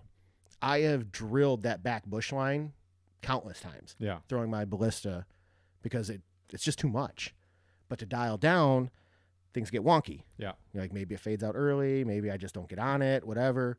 So now that like 400 to 420 range, musket. Yeah. Like that's exactly it. So because I'm a big subscriber to like one disc, one shot. I just break down the hole that like way. the old school Feldberg burrito carrying bag. his the I have 5 rocks, and they're all from the for 5 different. Zulu. That's it. Yeah. So that's my. I was gonna ask, Which is weird because like growing up in disc golf in that time frame, it was multiples. It was beat up stuff, whatever. To me, it just that didn't make sense. And I've talked with Turner about it a little bit because I've played with Turner in a way where, and I laugh about it all the time with him. No, what are you doing? You're the understable one. Like, well, yeah, because you screwed it up. Like, we're the variable. Discs are constant. Yeah. We might have slight differences, but this is a constant. Like, me as a human being, I'm going to screw it all up. So why would I not try to keep everything as the same as possible and let the disc do what it wants to do? Yeah. That made complete sense to me. And that's where I've gone. So all I needed to do was find that disc in that slot that worked. And it's totally doing it now, which is awesome. But I wouldn't have probably even gone that way if it wasn't for throwing like Will Scorch. Yeah. Because the muskets are a relatively new addition to the bag. And I wonder if like that's what I'm missing.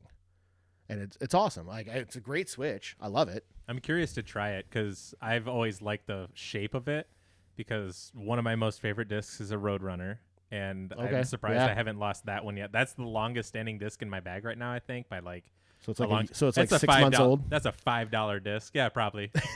No, I got it from one of the divers, John. I think it was one of the guys who would go in river bends all the time, right? Yeah, I got it from him, out of river bends, and then I've had it ever since. But a Scorch literally looks to me just like a faster Roadrunner, because it's like if you took a tire and then just like pulled the middle to like a point, kind of.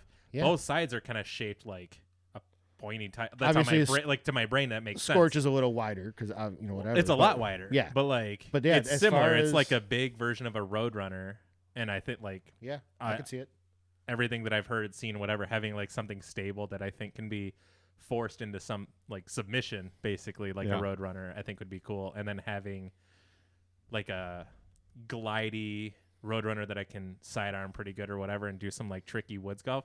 I don't know. I'm pumped to try it out. All the ones I've seen have looked really nice, like shape-wise. What I really want to do with it, because I'm hoping by now Will's is kind of beat up a little bit, I would love to see what that thing does on a forehand. Mm-hmm. He's forehand hyzer to see like just the kind of like motion it could get. It would be really kind of cool to see. I've seen him throw some forehands with it. It's good. It's a good disc. And like, it's a very unique disc. Yeah.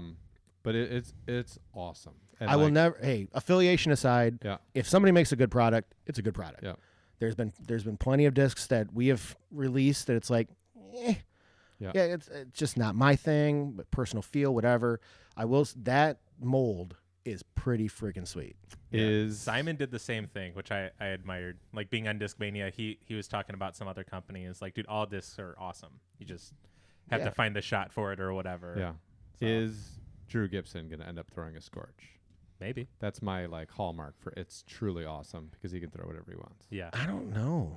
I mean, if it was but he's still that guy to like. It's his style. If it was a bigger version of a Buzz, then I would think all in. Intermission. Pee break time again. Intermission. All right. Whatever, dude.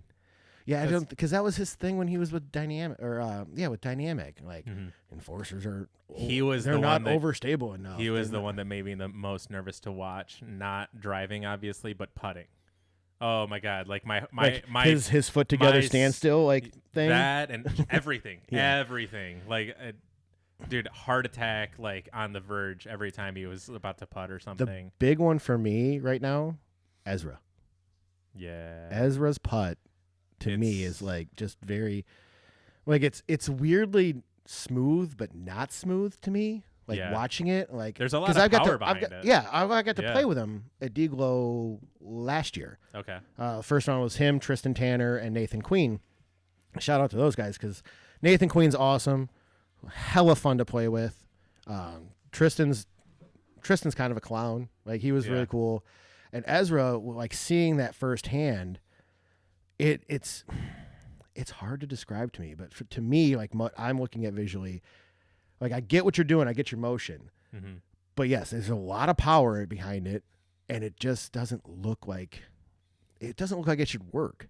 Yeah, kind of. Yeah, like playing with him at Ledgestone, I didn't pay attention too much because I got burnt out pretty quick about like some crybabiness, but it was like super aggressive putting, and then I don't know, just watching like how he would talk about certain shots. Like people would come up to him and like they knew he threw far, and they're just like all over him about it. And then he threw like the turnover on 18 at Lake Eureka, like just trying to go for it type thing. And it's like that was nasty. Like he was OB by like not much, but he was like way the fuck down there. I will still never forget the shot on what is now 7 at Toboggan. I have never, ever, ever in my life seen somebody. I've made the corner. I've seen plenty of people make the corner.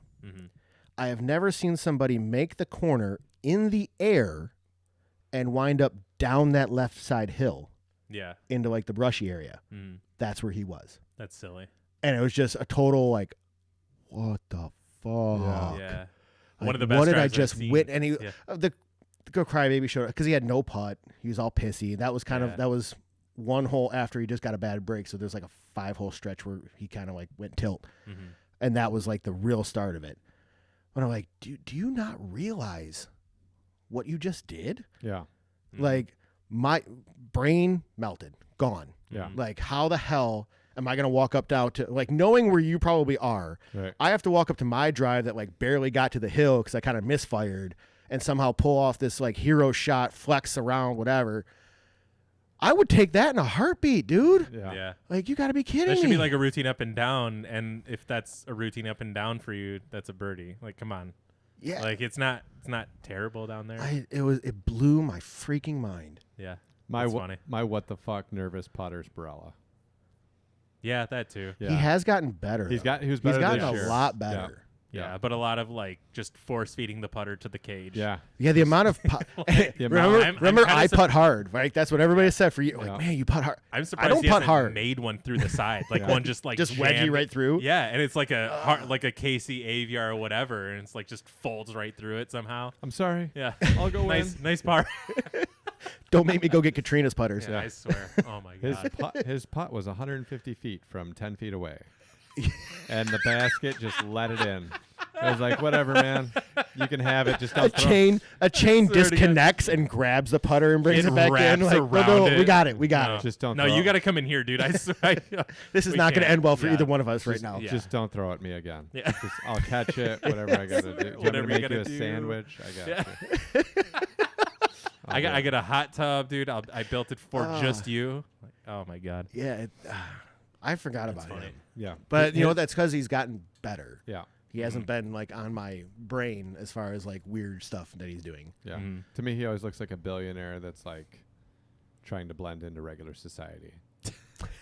Like I dated a girl whose godmother was a Johnson of Johnson & Johnson, and she was like actually a billionaire. Okay. So when we'd go out to eat, she'd always like be like dressed really oddly, and she was like didn't know how to be a normal person. Incognito, because she was concerned about being kidnapped. Because like people like try to kidnap super wealthy people. That's true. So that like she would like we went to like Ben and Jerry's ice cream in Vermont. Like we went to like the actual factory tour, and she looked like so conspicuous trying to be like incognito. She's got like sunglasses on, this hat on, this like frumpy jacket, and I'm like, yeah, like she just looked so odd. So it wasn't like not being able to like be a normal person. It was like I need to make sure nobody the people who recognizes me. know who I am don't realize I'm here. Yeah, and then now she just is more because she's just a fucking weirdo. Yeah, now you just look like what, like who the fuck, you know what I mean? Yeah. Like if you, like you now draw, you brought all this attention wearing a to jacket you. on a 90-degree day, like what? Yeah. So every time I see Brella on the course, that's what I think. Like he's like trying to look inconspicuous. I but can see that when I instead- see his Instagram posts of like his frat boy-iness, like super cheesy. got, like, the Dude, hair, you should get on it. Like I follow his TikTok. Do you? His Oh my TikTok's God. fun. Is His it? TikTok Like is fun. Okay. he just looks like, I don't know. He's like got like Yeah. I just see him and I'm like, you look like a billionaire trying to like be inconspicuous. I almost You look just at it look as weird. Yeah. because he's 19, 20. I think he's a couple of years older than that. I think he's like 21. Did he at get the to 21 now? Yeah, He's maybe. like 21. Basically, No, because he's a freshman at ASU. so he might be 20 at the oldest. Yeah, I think he's like Okay. 19. Okay. Yeah.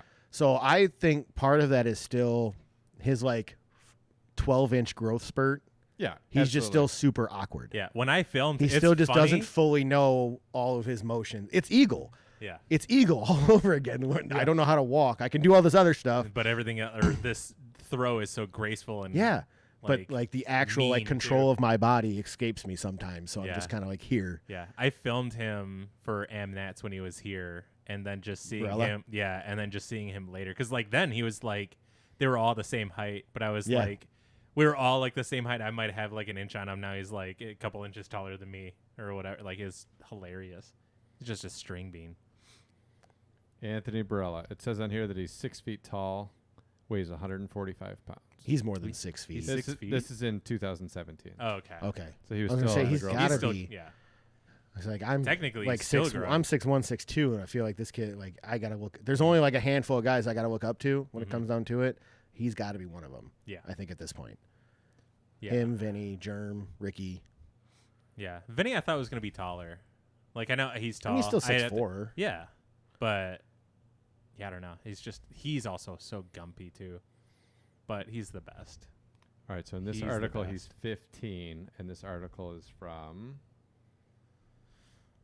Dun, dun, Where's dun. Rob? I don't know. 2015. Rob, where you at? Get So this. he's like 20, 21. Okay. Okay. Yeah. Yep. Speaking of Maybe of, he's not a freshman. of Yeah, Vinny, did you end up watching? Because I know I mentioned it to you guys before. Did you go back? Have you seen his practice round with German Yuli? No. This was at what course? Because this sounds really This familiar. was Black, Northwoods Black, I'm pretty sure I've seen this. They one. brought at him least the in. front night. I don't know. because he was wearing a Milwaukee Bucks cap, and that was kind of the joke to Yuli because the Bucks beat the Suns. Yeah. Yuli being from Arizona, so he like randomly bought the hat on his way there. He's like, I don't even like the Bucks. Yeah. Like I'm just wearing it basically. And Jerm flat out asked him, like, "Are you wearing that because you like the Bucks, or are you doing that to like troll Yuli?" And no joke, it's just trying to troll Yuli, like just you know. So of course the practice rounds are very animated. Like there's good energy. I love watching them. This motherfucker is the same way Yeah. during a practice round. Yeah. Just nothing. Yeah. And it's like, It's so good. I like how are you so like just a robot? Yeah. when him and Ricky are playing, and then they're talking about discs or whatever. Like, oh, nice shot, Rick. What'd you throw there? And then Ricky's like, do the Invictus. It's sweet, blah, blah, blah. And like, you should try. It's like, yeah, like when I want to throw it 4 feet farther than my Firebird or something. Like, Is that what it says? oh, yeah. awesome. Dude, it was so good. Like, Ricky, I think, snotted when he said that. There's- Dude, it's so good. So there's a little video clip that Pro Tour, either the Pro Tour or GK Pro Facebook put out with Vinny, hitting like a 55-footer or something like that. And it's funny because he hits it, jogs up to it, and as he grabs his putter and turns and he faces the camera, he gets a smirk. And it's like he realizes like he kind of was like turning and then camera like just went the smirk went away immediately. Like, oh man, the camera can't do it. It's It like was- that it's like- emoji it's with the so- little smirk. That's all. It's so great. Like Yeah. I watched him. Like, did he actually like have emote? Oh wait, no, he saw the camera. Never mind. It went away. Yeah. Like you need to see that because I think you absolutely adore it. Oh my Like god! seeing the Yeah, actual that's like what it change. secretly is. He's secretly doing this change on of purpose. emotion. You think so? It's a Maybe. huge troll. It might be Maybe. his camera. It might be like this is camera Calvin. Yeah. Yeah, he's on camera. This is how he is. But even like people that are around, like they own camera equipment, he has to put the facade on or something. Because Yeah. I've heard stories like he's supposed to be just a bang up dude to hang out with and like a riot and like whatever. Yeah, You I can't feel like be he- like- you if can't he be that way, acted like, just all the like this, time. if he was here and he acted just like this, that's all I would ever want. Yeah. What's I could your- die. I could that's- die a happy Yeah, man. dude, I don't. Yeah, Yeah. dude, I'll bring us some Kool-Aid, like Heaven's Gate Jim stuff, Jones something, it. whatever. Would you, if he were to be on the podcast, would you ask him how much money he makes off of his? 100%? No, I No. wouldn't. Why No. not? I just Not ask on air. I would ask him who. No, because I'm thinking back to the Paige Pierce comment Mm-hmm. where Paige like totally like Oh yeah, Yeah, yeah, I yeah, know. yeah. yeah. Would Yeah. you Yeah. would you ask him? No, I forgot. I would ask him who he's gonna move to win a world championship. That would be my question. Of course. Would you ask him that, or would you ask him, do you see yourself going to MVP? I would ask him like, hey, do you want to win a world championship? So- Yes. Would you be willing to leave Innova for it? If it was a 3-hour podcast and we had Vinny on, I'd probably talk to him about disc golf for about 4 minutes. And then just Yeah. The rest of it would be like, So are you banging like 3 or 4 girls at a time right now? Like, yeah. How many area Dude, what is codes it? do you have your yeah, or hose? dudes, like I don't know. Dudes, it whatever. doesn't matter. Yeah. What is it like? What how are you late pulling are right you? now? How Yeah. late are you? Yeah. Like what's lined up after this podcast? Yeah. Like I don't Like, is there understand. anyone here? Yeah. Are they Did you waiting in find the somebody car? in Michigan? Yeah. waiting in the You car? got somebody chilling? Yeah, I would just. Yeah. Yeah. I would Also, just, do you have a family photo? can we see the rest of where Yeah. you come from? Yeah, here's a picture. Wait, no, like one with you in it. Yeah, like no. it's like just some other like. Here's my mom and dad. Goon, No, yeah, I yeah. need to see you with your mom and dad. No, it's the picture that comes in the frame. He just hands it to you, and you're like, dude, there's the fucking price tag on this picture. I know this isn't your You're family. not like even a- trying. He He's just like, gives you, it's like a Mexican family that they use as like Yeah, the stock photo. Like, what? This isn't it. oh my god. Oh. This is Listen, not it at all. yeah, Heimberg Des. I know this isn't your family. This is not your family. Oh my god. So what do you got going on for the rest of the year? You got tournaments lined up or Yes. planning by year? So the 11th, I have one. Off the top of my head, I forget which one it is. I've Birchfield got Open? yes, that's Okay. it. Yep. So I plan on going to Birchfield Open. I love Birchfield. Absolutely adore it. And Even all the mosquitoes? oh my God, the CCR was so brutal. Ugh. In more than one way, because I had car issues coming back home from the second round. I wasn't able to go out there for the third round, so I had to bail out of. I had a DNF for only the second time in my career, and it wasn't Dang. injury, so I was really kind of pissy about that. So I never got my chance to like go at Renegades with like really, because Renegades the first day was rainy, it was a little bit of rough conditions, mosquitoes were pretty bad. River's Edge was really brutal. So I actually had like a really good start. Like my tournament was fun. I played with Phil the first day. Second day I had Herzog. I'm like, cool, it's kind of like a homies card, like sweet, Yeah. whatever. River's Edge was so brutal with those mosquitoes, and I was off with my timing. And you guys both know if you're off on River's Edge, it's going to chew you up. Like you have to be in the fairway. Yeah. So I was balls out. I was looking forward to coming back day 3, beautiful day, sunshine, good temperature. I'm either going to throw 1,000 rated round, or I'm going to play 50 over par. Yeah. I don't care at this point. Like I'm going out there and I'm attacking the hell out of this course, and I couldn't go. So when I saw like Birchfield Open, I'm like, okay, I'm going back there. I am definitely going to go after these courses because I know I can score on these courses. I Yeah. know I can. I just have to put it together. For some odd reason, I get out there, and I don't know if I let it. It's all mental, 100%. But like, is it because I let the course intimidate me, knowing like what other people can shoot out here, or I don't try to play aggressive, but for whatever reason, I seem to find myself like weirdly out of position. Yeah. Like, why did I go? I wasn't even trying to do that, and like I'm here now. Like this is ridiculous. So Birchfield Open, Stony Creek Open just opened up today. So I'll be signing up for shit. that. Yeah, I Sponsored by No, No? not yet. Oh not shit. yet. He has If you do a real estate deal with me, I'll sponsor the Stony Creek Like, Open. yeah. You heard Okay. it live here. Nailed There we go. it. If we close on your house before Stony Creek Open, or if we're guaranteed going to close shortly after, I will gladly sponsor Stony Creek Open again. No Sweet. problem. Heck I just yeah. I haven't had any disc golf sales so far Yeah. this year, so So yeah, the issue. that opened today. So I'm planning on that one. OCC, so Oakland County Championship, Mhm. playing at Kensington and Lions Den. I'm planning on that one. So 3, maybe 4, because I know there's another Hudson Mills tournament that Doug is running. Yeah, I forget the name of it right now. I love Doug. I love Doug's tournaments. Is it the piggy one? That No, one? that's Or is it- that's this Monday coming up. Oh, okay. This okay. little piggy stayed home. Yeah, yeah. That one filled like that. Mhm. That and Northville, like both filled up. Or that's at Northridge. if I knew what the disc was going to be, I would have signed up amateur. Yeah. The pig. Yeah, Yeah. that pig is so fucking cool looking. You see, he tried for Oh like my God. 4 or 5 years to I try talk- to get this pig, and I- I just yeah. want a pig with a pig on it. Yeah. That's all I want. Seriously. And Yeah. then he could never get it, so he finally, like this year, he's managed to get the pig with the pig.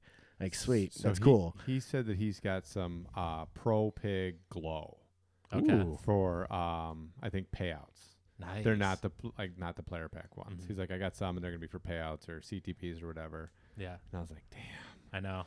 I want to message him. I was going to try to surprise him and maybe swoon him with some like little pig stickers to like, here's a ton of them like for the tournament and stuff to just to like hand out. Cause I thought it was awesome. Yeah. But also like, hey, like, dude, that's sweet. Like maybe a pig or two. Maybe Like, maybe yeah. throw me one of those guys. Yeah, yeah. What's that So, over yeah. there?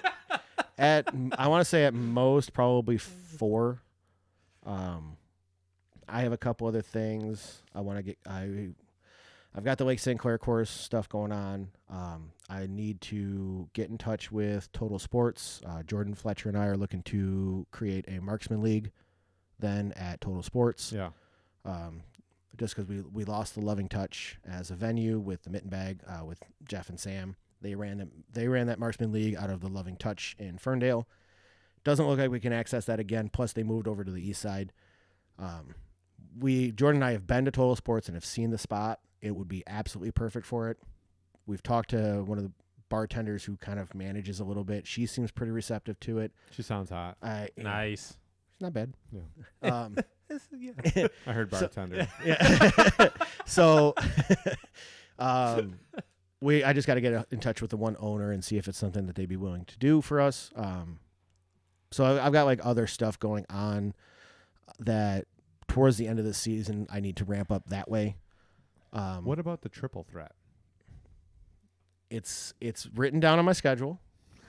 It is written down on my schedule. The biggest event of the year. Yeah, and like I was insanely humbled by the triple threat last year, and not by the left-handed round. Unfortunately, it was Dude, that was so good. It was my forehand That was round so that just good. beat the hell out of me. Yeah. So I personally enjoyed not getting yelled at for laughing too hard at everybody, and then other individuals were like, "Dude, why the fuck are you laughing at me so much?" And in the meantime, I'm in the background still cackling super hard. I'm sorry, I love you guys, but it was so much fun. It was a riot. Like I had a ball. That tournament's so much fun. I unfortunately was with freaking Mr. Jake Parker for my second round, who is apparently incredibly ambidextrous. Yes. Is he? Oh, yeah. Oh Really? God, yeah. Oh my god. Oh my God, he was Yeah, he freaking can bomb. good. He can bomb. Really? Yeah. I'm over here with like That's my hilarious. hatchet, Dude. still throwing Anheuser flexes, and he's just like, I'm gonna take this like stalker or my vulture and like 300 feet dead straight. And like, Yeah. fuck you, dick. Yeah. Yeah. Parker. You're not struggling with any of this.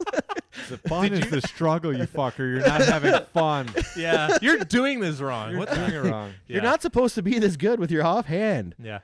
He posted a picture of himself back in high school with his buddies. Oh, because that picture is dude, hilarious. so good. I'm like, dude, that's not you. That's kinda that's looks like imposed, a- it's whatever. Is it just me, or does it kind of look like a weird mixture of like if Jake and Will had a baby? Yes.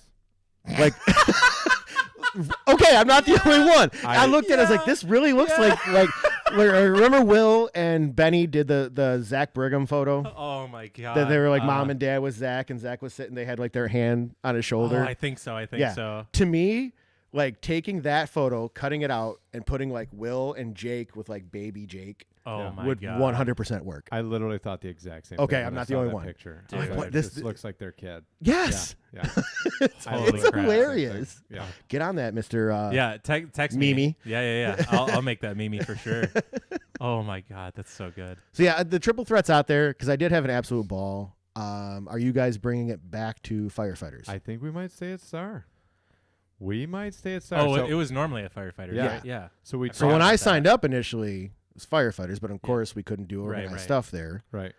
So we talked about it yesterday Okay. at leagues. And we might keep it at Star.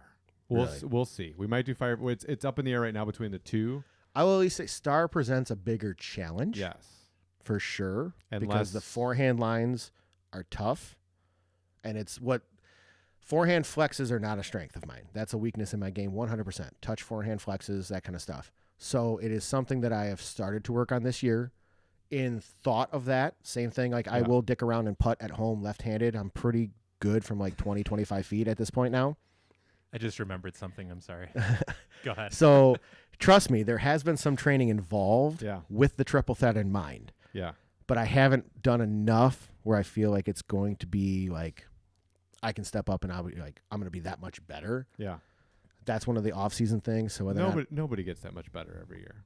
It's Yeah. basically like Yeah. you put in Same. that few weeks before the tournament. And you're like, all right, I'm going to do it this year, and then you go out and you basically play the same every Yeah, year. I think what I'm gonna do a little before is actually work on my lefty sidearm and maybe try to get some sort of feel for that. Because there was a couple times like, dude, even if I can like something this at all, it would be better than like a backhand lefty touch or whatever.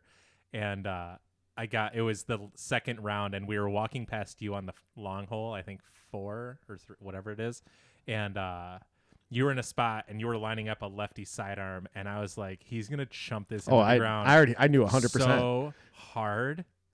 And then you threw a really good shot, and I was like, I'll just go fuck myself. Like, dude, I thought it was gonna be a terrible shot. So- I'm ready to laugh my ass off. Yeah. And like, So- 'cause I know how awkward that shot is. At least for I have me. thrown 2 left-hand forehands in my life, and that Okay. was the second one. Okay. The first one I did at Bry's because I was dicking around. It went exactly 5 feet before it hit the ground.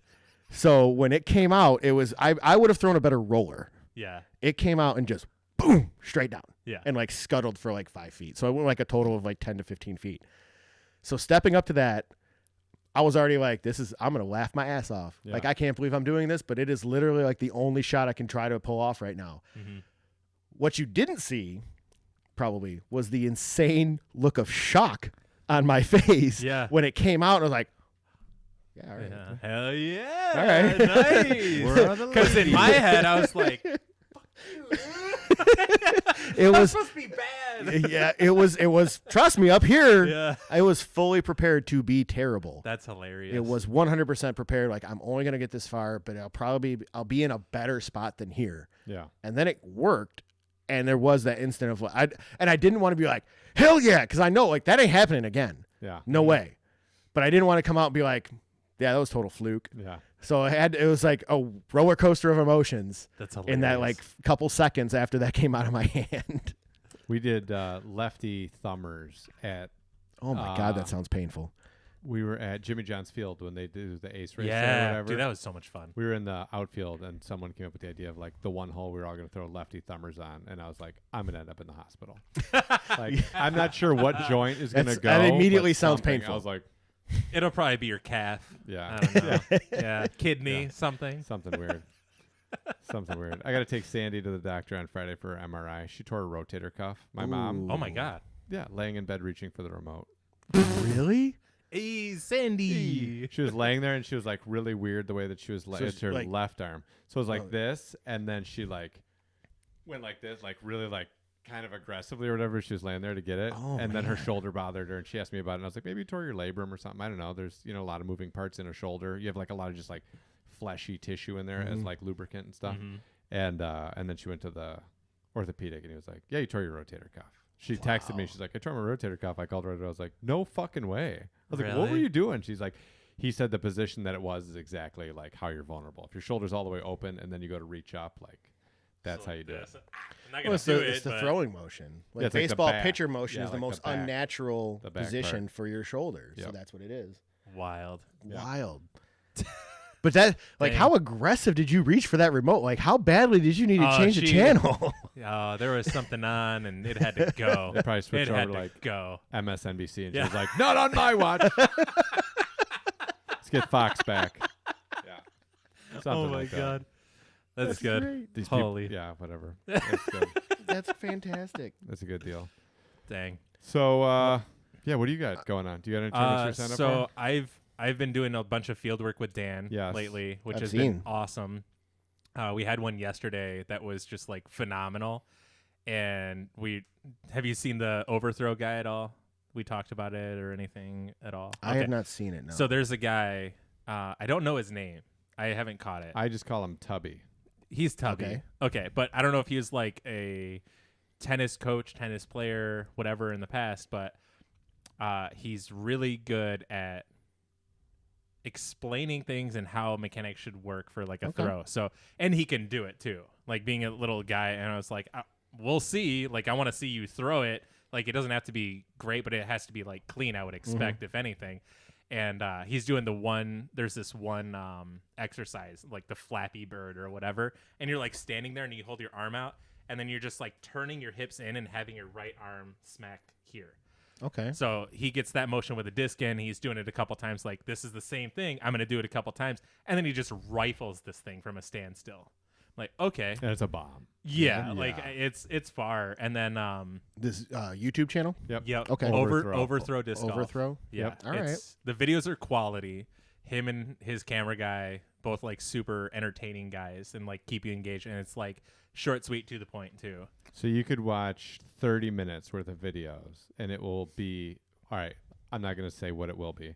I watched 30 minutes worth of videos, and I took more away from like how to become a good backhand thrower. I learned more in the 30 minutes than I have in like my lifetime of watching. Dan and I watched Really? a 7-minute video and then had a whole field day with just that information, just like laughing at how easy it was to achieve. Okay, something.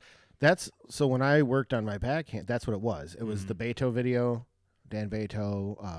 I forget what other ones, but it was watch a video, go to a field, watch a video, go to a field, go back, watch that same video, go to a field, play a couple rounds in between, and that was my progression of doing this.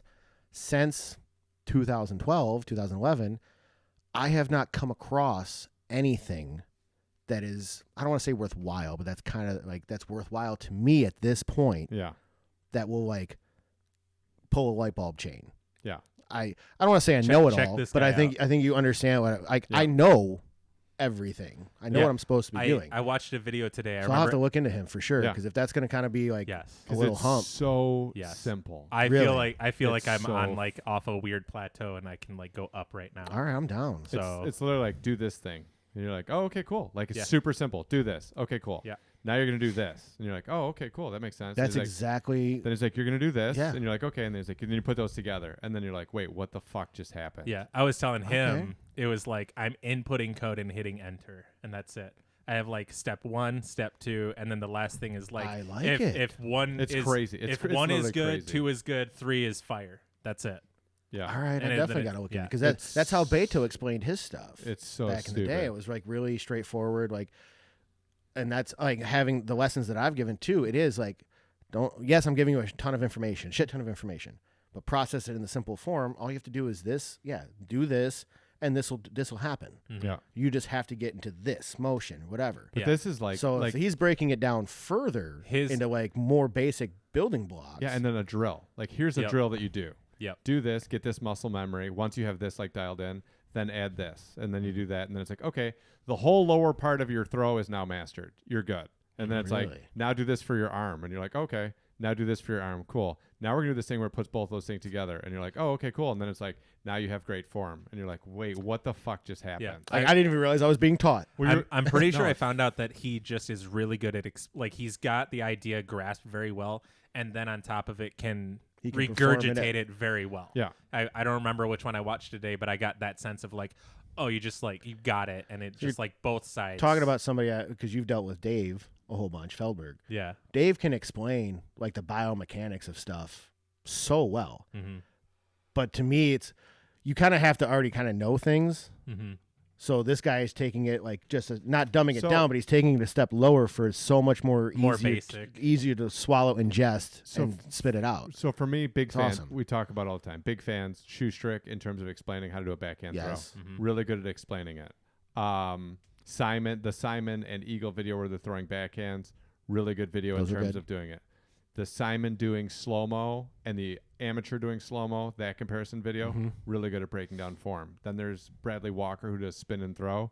He's good at like breaking down form and being like, this is great. His explanation of what they're actually doing is like, you can't. It's like he's speaking Chinese. I have no Yeah. fucking idea what he's saying. And Yeah, it's like, these guys are that guy, less aggro maybe or abrasive, you could say, but like with the ability to like explain.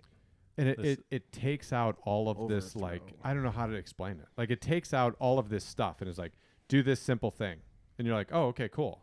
And then it's like, that's actually what you're doing. And you're like, oh, okay, cool. And it's like, watch for this, watch for this. Mhm. Don't throw into your front shoulder. Don't come over your shoulder. And don't end up doing this. Just do that and make sure that you're spinning on this axis with your head over your belt buckle. Your disc, when you reach back, is over your back foot. Yeah, his You're like, okay. the box thing. Like got like my 3 things that are like my big check marks are Well, Overthrow Disc Golf, you have a new subscriber. you're welcome, Overthrow. That'll be $20. Yeah. Yeah. The box technique that gets your right arm like away from you, and then just how you start firing everything, which is like this belt buckle slash like belt buckle comes first, and then like the second ish part is the left hand, if you can like remember, like get it to your right. Okay. And then the third is like remembering like technical, like those are my 3 main things that I was only focusing on. I was like, Does he deal with forehand as well then? Yes. oh yeah, Okay, his because that's the biggest progression. his arm for me looks right like now. Eagle.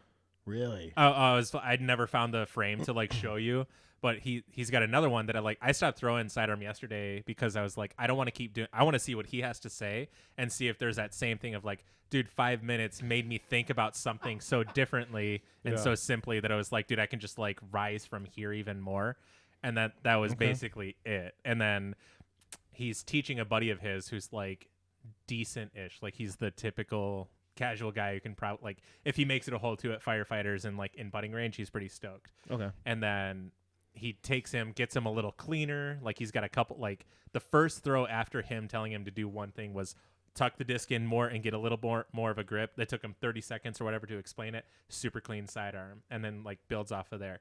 So anyways, then they do a slow-mo of the other guy and then this guy, and they have it side by side in a frame. Like you can see where the one guy's arm is, and then they show overthrow guy chest forward and then elbow just behind his chest, and then his wrist is behind him. So he's got, and he's in like, dude, that thing is gone mode. Like it's just, he talks about Eagle and then like seeing him throw like Eagle basically, which is absurd. All right. And a lot of it has to do with disc lag, also meaning like racket lag intense. Yeah. Okay. So yeah, I don't know. It's wildly entertaining and like informative. And I look forward to, because my forehand has been the biggest progression this year. Shout out to Rebecca Cox for like really helping me with that and like providing me a couple little things, and talking with the guys today during the round, because we talked like the arm swing that I first initially had because I watched Avery and Paul, to like watching what the guys load up Hamas. You were the one that suggested Hamas and Baroa, which has really helped me as well. And it's so I don't have that kind of mobility. I know that for a fact. Yeah. So I don't know if there's something that can, not cheat it, but what can I do when I don't have that rubber band mobility, but still I know I can generate the power and put the power into it. So like I look, if he's got stuff that really can break, that's what I want to look at then for sure. I want to see that sort of stuff, because that's the biggest like slowdown I've gotten to. I feel like 380 is within reach. It's timing. I know it's 100% timing at this point, which means if 380 is not that far away, then 400 is not that far away. Right. So and I know if I can get to a 400 foot dead flat forehand means a 350 foot pure hyzer forehand, and now we're talking like Skylar Stoker range, where it's like, I'd be super happy with that. Well, if you go to throw a sidearm, do you have an active wrist or passive wrist? Active. Now, I used to kind of have, so like Darren and I have talked about this too. So it used to kind of be more of like an out, and it would just kind of like go. Mm-hmm. And what Rebecca and I had talked about, because she was working on her forehand, and it's one of those simple things is, so when throwing backhand, I load my wrist so I can apply the spin. Makes total sense to me. Why I was never doing that with my forehand and keeping it straight as opposed to back, just that alone has allowed me to do one step or 300 dead straight. Yeah. Whereas even 300 was kind of like, I might need to go to like fairway driver to kind of get me the extra. Now I can pump up mid range 300 feet, no problem, one step. Yeah. Like just that extra like hit on it. It's fantastic. I ask that because I used to also believe that you have an active wrist. I now don't believe that. Really?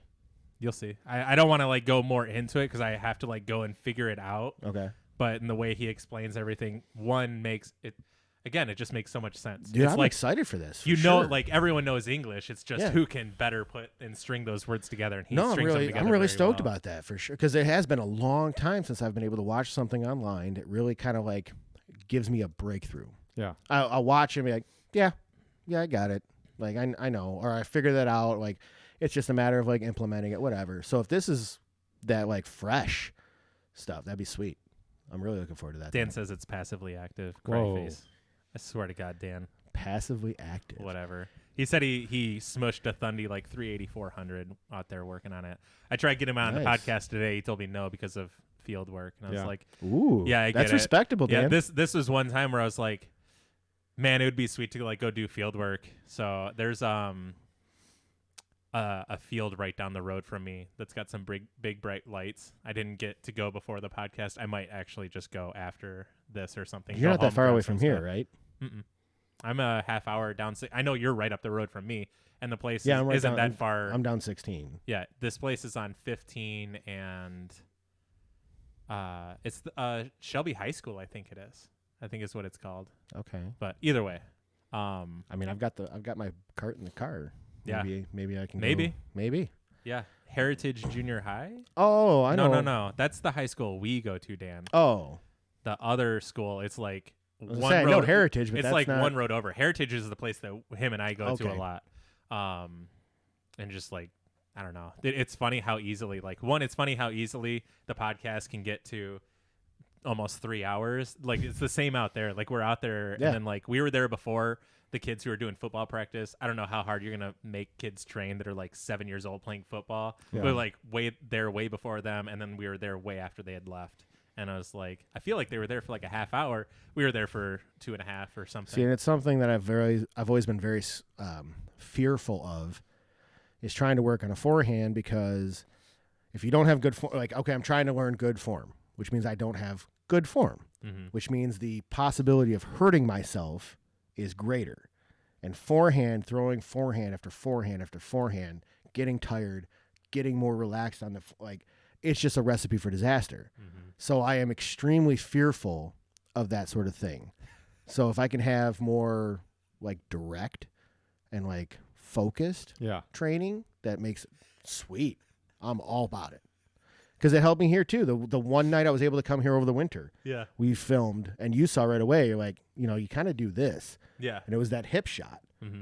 So taking away the hip shot and actually coming through, plus the wrist, like leaps and bounds better. Passively active. Passively active. I forgot the coach was actually a pretty hard ass.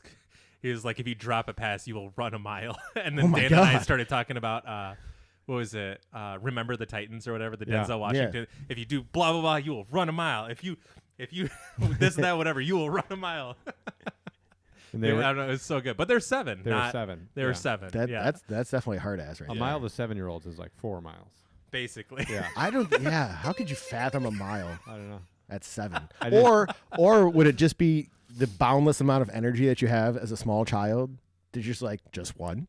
Yeah. I'll run like 5. Yeah, that's all you bring got. It. A little shit. I would see a 7-year-old running a mile, and I'd be like, your knees are going to hurt in your 30s. Trust me. Also, you don't right play now. Spider-Man in New York. Yeah. It does not do well with your knees. Yeah. Yeah. Holy. Or high jump. Or high jump is the big Ooh, culprit. yeah, High jumps would fuck my knee. Yeah. Big time. It was bad before that. Whatever. Yeah. What Don't about talk you? shit in soccer. Yeah. I had a kid kick my knee backwards because I was talking shit. I know. Yeah, I know. I was telling you the story. So I don't know if you've ever experienced bursitis. Oh, yeah. Okay. That's what we're not 100%, but that's what I believe I had. told you that. Yes. Yes. So what they said was like worst case scenario, torn meniscus. Yeah. But the way I described everything to the PA too was like my knee wanting to explode from the inside. Yep. Because the MRI showed a little bit of fluid left over.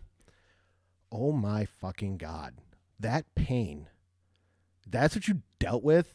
Like bursitis? But yeah. I mean like not like bursitis all the time, but like your knees and you're like if that's the kind of shit that you dealt with for like the last 20 years of your life, I want to like cradle you and just like stroke your head because good God. Oh my God, what's happening? That was incredible. Yeah, that's why like when I play with people or when like we go to do something and I don't have a lot of patience for it. For like when people are like, oh, this hurts or that hurts or whatever. I was talking to somebody about like, man, I really want to play against this guy. And it's like, oh, he's coming back from this injury. And I'm like, yeah, but it's been 2 years. And it's like, well, yeah, but he's still. And I'm just like, yeah, at some point you just have to be like, I'm just going to play. I'm just going to fucking do it, you know. Which was me this week coming off now. So it was bursitis. I didn't get 100. I didn't get 100% diagnosis on that, but everything kind of seemed to point that because everything else. Because you didn't have like dramatic trauma to it. No. Right. And then you had swelling in the back of your knee. Yes. That's where the most pressure was the back of the knee, which is where the fluid still was, which I'm good now. Yep. Just deal with a back injury now the last 4 days. So that's wonderful. But so like me, truly, I am coming off injury right now. Yeah. I have played 2 rounds where until you go back to work and they put you outside again and So to play AmNats, I went on Wednesday.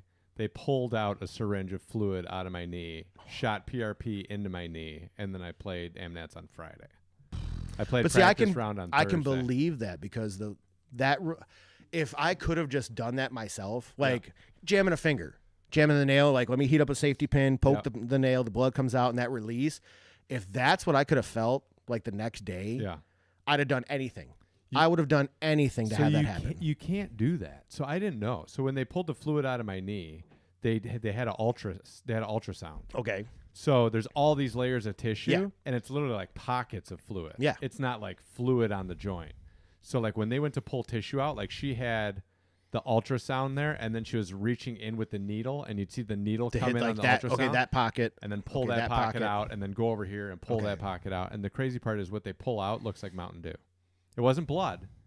It was like swelling, like whatever fluid on my thing. It literally looked like Mountain Dew, and it felt like a lubricant.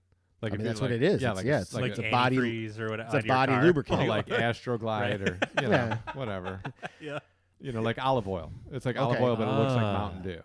And then they stick the other stuff in. They put like 3 syringes into my knee, and then like my knee's full of fluid, but it's like platelet-rich plasma. So like the first day is really unstable because of all the fluid. So so now there's nothing. Like, everything's in there, and then like as it slowly absorbs, you're like, oh, okay, I can walk, I can do this, whatever. But that's wild. Yeah, because that's what it was. And that's what you had, was that bursitis stuff? No, I had torn cartilage. Oh, I got you. Yeah. My 2 bones somehow hit together, and my 1 bone chipped, and that piece of cartilage came off. I had like a little chunk of and that's what made mine so weird, because there wasn't any sort of trauma or anything like that. Cartilage looked great. Meniscus looked great. PCL, ACL. Like, took me through all of it. Like everything looks so great. And that's why I was like, so what is it? Yeah. Like, is this what it could have been? And she's like, yeah, pretty much sounds like that then. Like, usually cool. Swelling on the back of the knee, you either tore your PCL or it's bursitis. Yeah. Which is exactly what you had. Yeah, it's very rare, even if you tore your meniscus, that you would get swelling on the back of your knee. And that's where it was the weird thing of like, well, this seems like it should be this, but like I told you, the doctor couldn't trigger any pain out of me. Yeah. So like, it should be this, but it's not this. Yeah. So that, so the fact that I got the 100% clearance on all that, that's great. That's behind me. It was a horrible experience. Knee pain is awful. Yeah. It's not your friend. Awful. No. I would actually take the back pain over that knee pain. Yeah. Any day of the week. The thing with knee pain is you slowly get used to it. Like the back, you never get used to. You shouldn't get used to it. No, I'm just saying. I'm saying, like, for me, like when my back would go, like there's no getting used to it. You can't stand up. You can't breathe. You can't do something. We're like knee pain, like really, unless you have something that's like torn that you're going to injure it, you literally just have to be like, it is what it is. Yeah. Like, we're just going to do it, and it's going to be what it's going to be. But I hyperextended my knee one time. We were running track. I was like supposed to be like running distance. So instead we'd like ditch over to this house that no one was home at, and they had like a 9-foot rim. We were having like a dunk contest and shit. It's just like real shitty like fiberglass, not the glass fiberglass, but that like you make a boat out of fiberglass with like a rim on it. And I went for like a 2-handed dunk from like maybe 10 feet out. $1 million shot. I dunk, tear the rim off the fucking backboard because we had already cracked it. Tear the rim off the backboard. Rim comes out of my hand, hits the inside corner of my kneecap, pops my kneecap out. My knee goes like flat backwards. The guys I'm with all just run. Oh, that's cool. So I'm like laying on the ground. I was like, oh God. So I look, and like it had gone backwards because like when I landed and I looked down, like my knee was back the other way. And then I hit the ground and I stood, and it was like semi-solid, so I had to limp. I was like 1.1 miles from. You're lucky you didn't tear something. So I did. Oh, that. So I like limped my way back to the school. I'm late getting back. Of course. I changed clothes real quick to put jeans on, and my dad's there picking us up, and he's just super pissed because I was late. He's like, I've been here 15 minutes. I was like, I really hyperextended my knee really badly. He's like, why were you late? I'm like, because I hyperextended my knee really badly, and I had to walk back like on my knee all fucked up. He's like, I might just have to come pick you up later, and you might just have to wait. I was like, okay. I got home. He didn't say shit. Then I told my mom, I was like, my knee's fucked. Like, I was like sitting there, and like at that point, it had just like swelled the fuck up. So I was like, my knee's fucked. She's like, well, we'll go to the doctor tomorrow. Or do you want to go to the hospital tonight? I was like, let's just go tomorrow. Like, I'd already fucked it up a few times. Whatever. I was like, we'll just go tomorrow. So we went to Henry Ford, and I told the guy what happened. He's like, all right, cool. So he does a test I was telling you that they were going to do. And I was there. I'd already been through it, and I was like, dude, like, I know what's going on. You don't have to poke anything. You don't have to touch me. And dude, literally like the first thing he did, he put his hands. The push down? The push down. And I almost fucking lost my mind. Because that was the only thing that he could draw to me was the hyperextension aspect of like, okay, that I feel tension. I feel pressure on that one. Yeah. But everything else, no. Yeah. But even knowing it was coming. Dude. He put his hands on my leg, and I like kind of braced myself for what was coming, and I was like, like, just take it easy. And he like didn't even push down on it at all, like very hard. Really? But it was like just the thing, and like I like literally whatever. I just started crying. Yeah. And I was like, oh my god. And he's like, oh, are you okay? And I was like, yeah, that really hurt. And he's like, okay. And then he did like the side to side. I was fine. And he's like, yeah, you hyperextended. He goes, it looks like you dislocated your kneecap.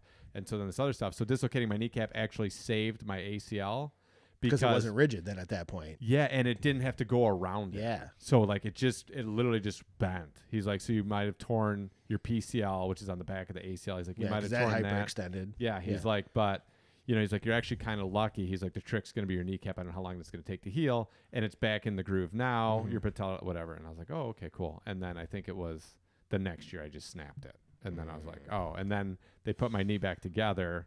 And then I went back to the orthopedic, like 3 years later, I had torn my cartilage. I went back and he's like, looking at your x-rays, it looks like the grooves on the back of your kneecap aren't centered. So your kneecap's kind of off. He's like, so that's probably like contributing to like some of these injuries. And I was like, you're the one that put my fucking knee back together. When you had it in pieces and you were looking at it, why didn't you solve the puzzle back then? Like, I'm 3 knee injuries down the road from that point. Like, dude, you had the whole thing wide open. Like, they literally like cut a foot of my leg to open it up to get to the knee to like put screws in and put it back together. Like, when you were looking at it, you weren't like, hey, let's make this fit a little bit better. Yeah. You're just like, I got a golf tee time at 2. Because at that point, it's like, hey, you could have changed the spark plugs. Yeah. And it wouldn't have had to do a full overhaul on the engine. You'd have changed the gasket. Yeah, it wouldn't have melted down. Oh, my God. Yeah. What's your worst disc golf injury? Oh, wait. I had one at the tournament this week. Oh, that's right, yeah. Lead card, Nick, throws a shot on 15. Oh, this wasn't you. No. Oh, 15. I thought you were telling me what. No. 15 to the East course. I just kind of racked my knee a little bit. It wasn't a big deal. 15 to the East course where you throw through those trees. I remember this story. So he throws through the trees, hits the first tree. He goes he's lefty. Throws a forehand, hits the first tree, knocks it down. Throws a second shot, which I didn't see because he just kind of rifled it. He was winning by like 4 strokes, so at that point he really didn't give a shit. Goes to rifle it. It kind of like goes up in the air and then hyzers into the trees. Dude's in the trees. Forehand again? I think so. So like in the like the median bush? Yes. Okay.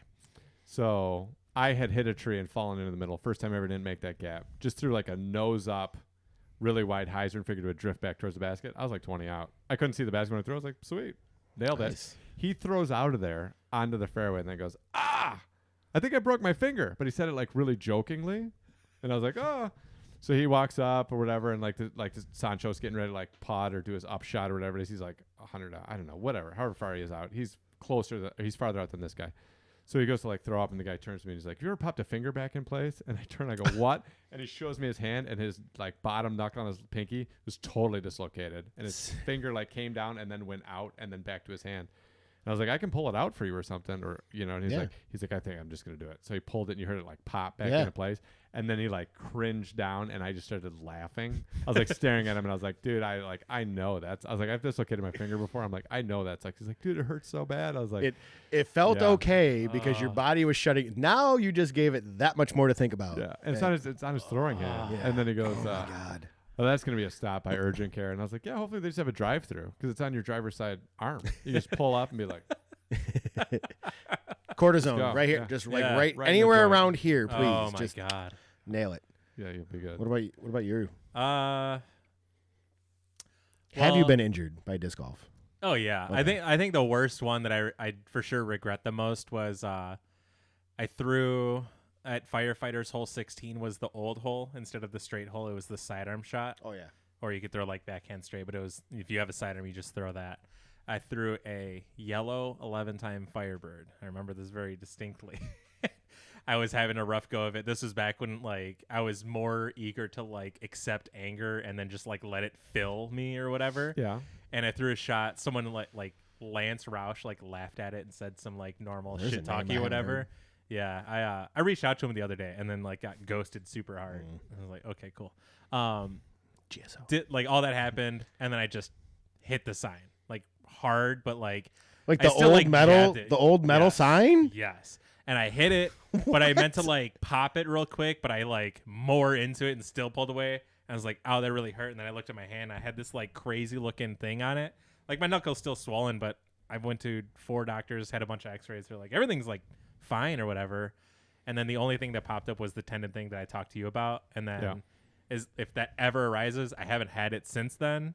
I like popsicle stick, like, I would throw sidearms and it would pull on this tendon. And I started having like really bad sidearm issues. And then I threw a sidearm shot one time and it pulled on this finger really good. And then I had this pain that I recognized. And I was like, maybe this is why my sidearms are like randomly going haywire. Like the times where I throw it like 5 feet into the ground and like, dude, what just happened? I started like putting a popsicle stick here so I don't move it at night, take a bunch of Advil, drink water, and then just sleep it off. And after like a couple days that went away. And then I just make sure to just kind of stretch my fingers out a little bit. But like, I've never had any bad ones. I've fallen. I've fallen many times. We know about the fall. Oh yeah. Oh, that's me we all know day all long, about the falling. dude. I just embrace it, dude. Whatever. But like I've hit people with discs before. I hit Nate Kretz in the face with a Firebird one time. I know of that story. Okay, yeah. I know. I told you about it. Yeah. Okay. So yeah, it's. I think everyone knows the story. I can one up you though on a face story. Okay. Because I did mine at Amnats. Oh, nice. So we're like elite, right? We earned our way to be here, right? Yeah. Yeah. My jackass self warming up in the area there. A couple buddies were out. It was day 3. A couple buddies come out to see. I wasn't really in a good mind space. It was the anniversary of Steve Zalecki's death then. So it was like, whatever, in my head a little bit. Not thinking. I'm like, well, I'm over here by like the bathroom basket. My buddies are over at that picnic table. Like, I'm just going to form her and my Pioneer, just kind of lofted, whatever, get it over there. Got on it and immediately just banked and went directly like past the elevated basket now and just cruising. I barely got 4 out of my mouth before I saw this kid who's like putting, see it coming and kind of like Matrix. Oh my God. It still caught him, but he reacted fast enough that it like wasn't too bad. But it caught him in the upper lip, busted his lip a little bit, like he had the the bloody smile kind of thing. So what makes it? He's actively playing in the tournament when he gets hit? No. Okay. No, we were all just warming up. Okay. This was also like 5 to 10 minutes before his tee off. Yeah. Like I still have like 25 minutes or so. Yeah. So I drill this kid in the face just before he's got to go tee off. Yeah. Even worse, and I didn't know this at the time, he's got a cleft palate. Oh no. So when I run up of like, oh my God, I threw it 4 and I was already like running. Because I'm like, oh my God, I gotta get to this kid.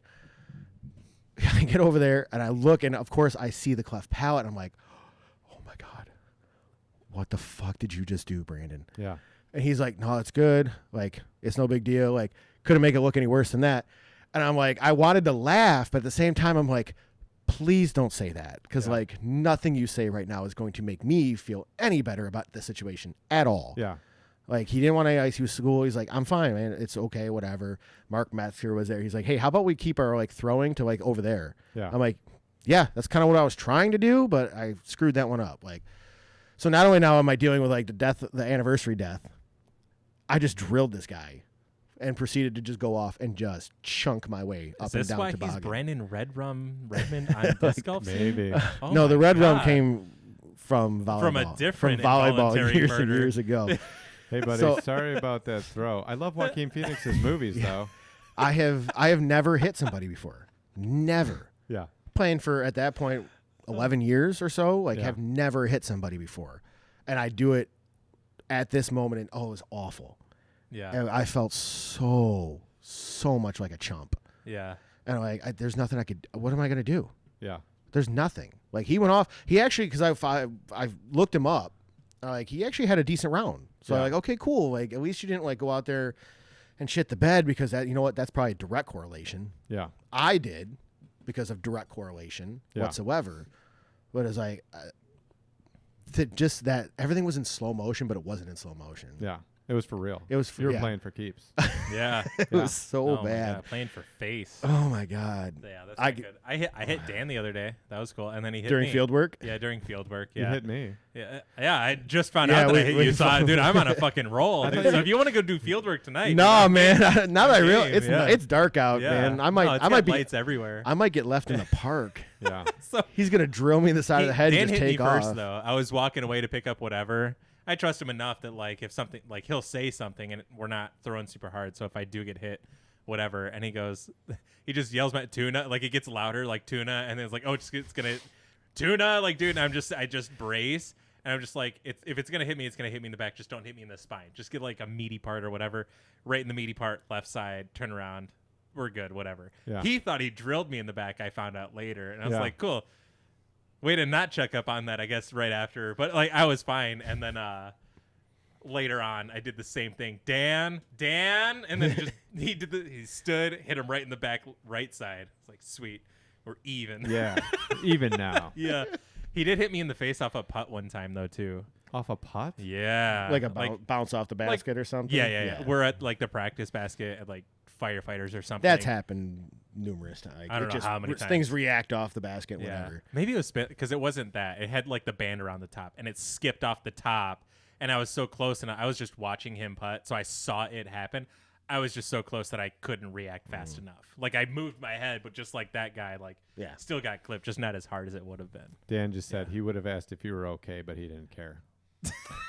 That is So. such a Dan thing to say, Yeah. isn't Yeah. it? You were still upright, so Whatever, I said dude. fuck it. He said, whoa, I would have asked if you were okay, but I just didn't give a shit. You said you're good. Yeah. Dan, my back's broken. My back. But I need a I back. should Back have just. out of me. I should have.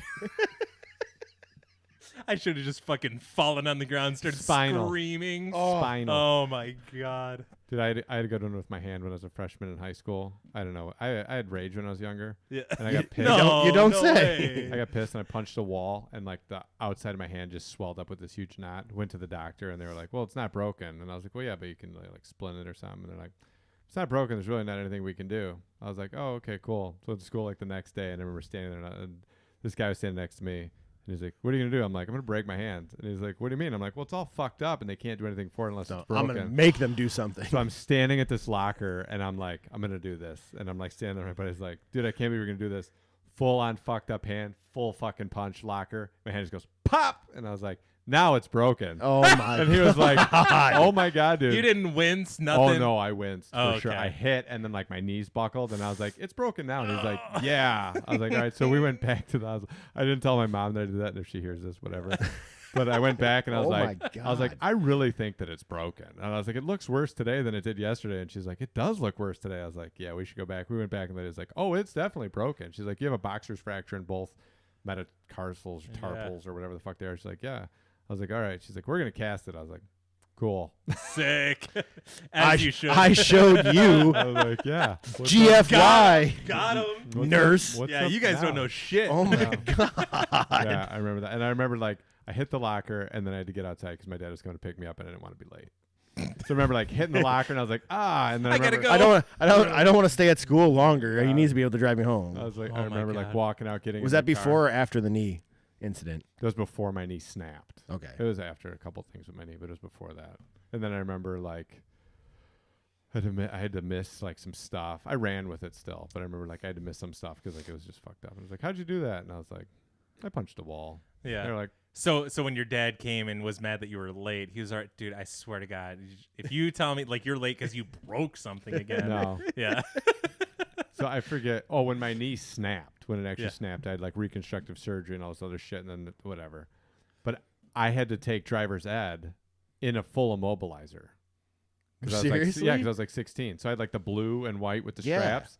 So I remember Wow. like driver's ed. So I'd like take the. At least thing, it's the whatever. left leg. Yeah. So whatever. But at my dad, his car had a bench seat, and he chain smoked like non-filter cigarettes, and he'd always keep the bench seat like close to the dashboard. My brother and I, like at this point at 16, I was like 6 feet tall. Yeah. So I was like sitting there, and I'm like, we'd always bitch, like, dude, can you move the seat back? And he'd be like, no, I don't feel, I don't feel in control. My dad was like 5'9". He's like, I don't feel in control when the seat's back that far. I'm like, yeah, but you can just scooch up on the seat. And he's like, yeah, but it's my car. I'm like, all right. So I remember my dad picked me up from driver's ed. I'm in the car, and I'm like like in the front seat because he had shit all in the back seat. Like you couldn't sit in the back seat, so I'm in the front seat.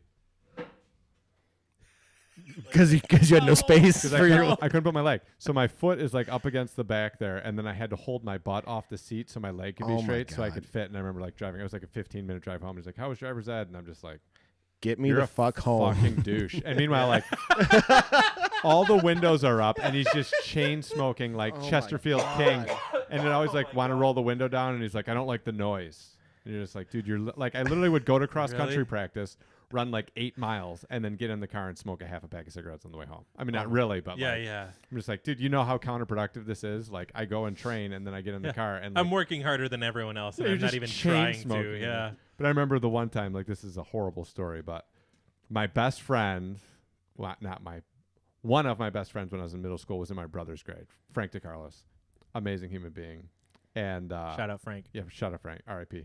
So he'd gotten killed in a car accident. Driving a sister home from school. He got T-boned by like a drunk driver, smashed him, killed him in the car. So I'm getting done with driver's ed. My dad picks me up. I'm in the car. I'm like all rocked up, sitting in the front seat, and he's like smoking cigarettes. We're driving home. I'll never forget this. We're on, what is it? Lincoln, which is like 14 and a half mile. Okay. And we're coming up to Southfield Road.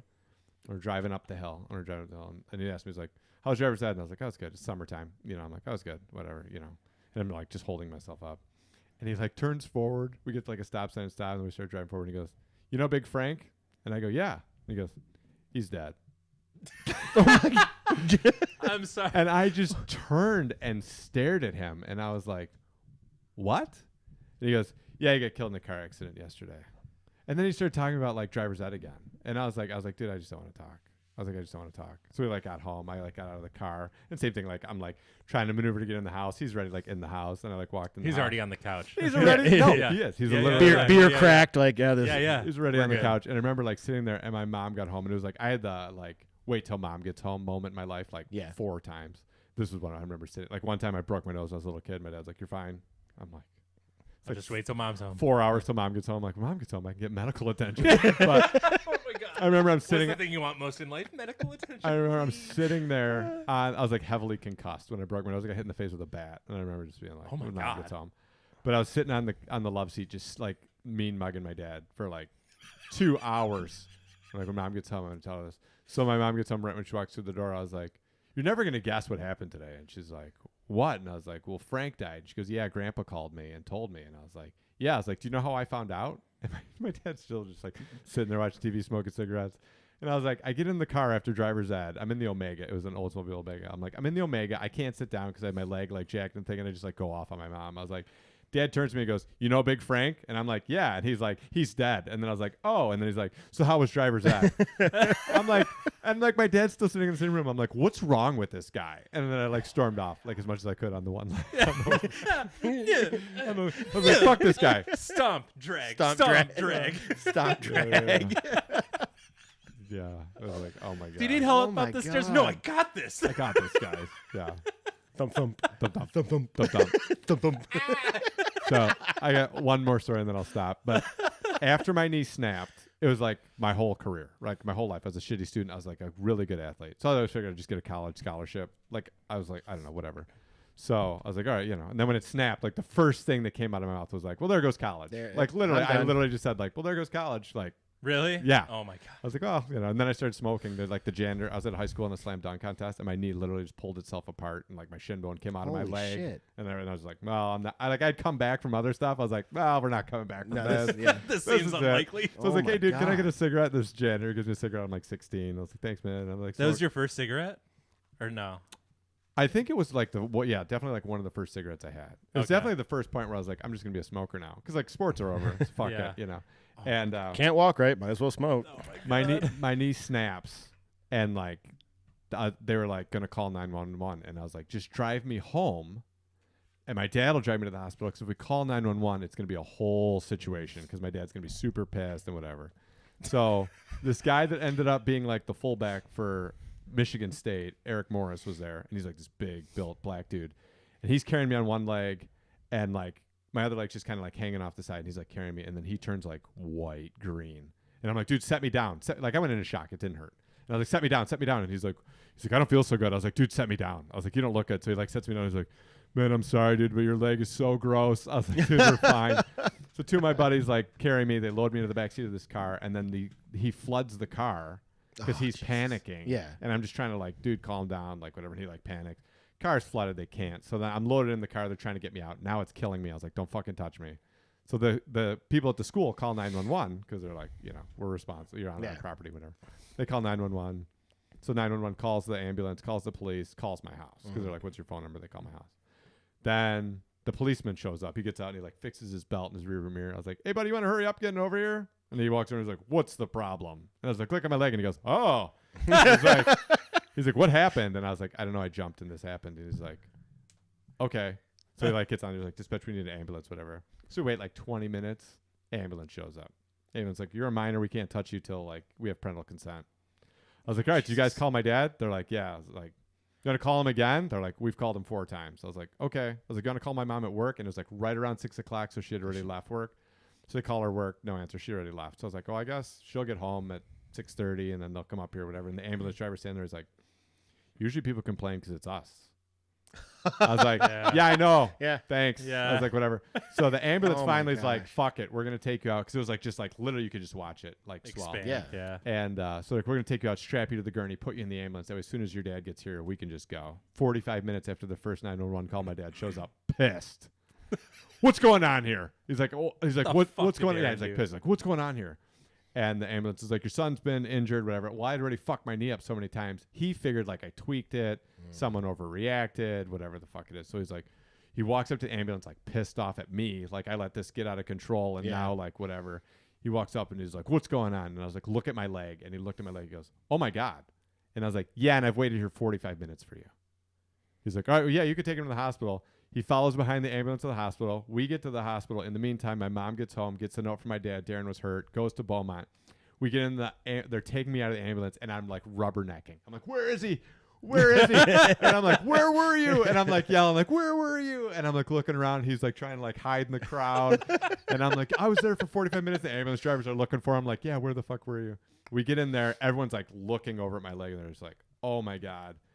My mom shows up right at that point, and I'm like, yeah, like it's done. Like, because she has knee problems. I was like, it's done. She's like, what did you do? I said, I jumped. It snapped. It's over. She was like, oh my God. She's like, all right, like whatever. My dad's like, I don't like hospitals. I'm going to go. And left. Instantly. So I'm yelling at him as he's walking out of the hospital. I was like, I want to know where you were. So it comes out later. He was barbecuing chicken, and he didn't want to take the chicken off the barbecue and leave it half cooked and then come back to it because it would get rubbery.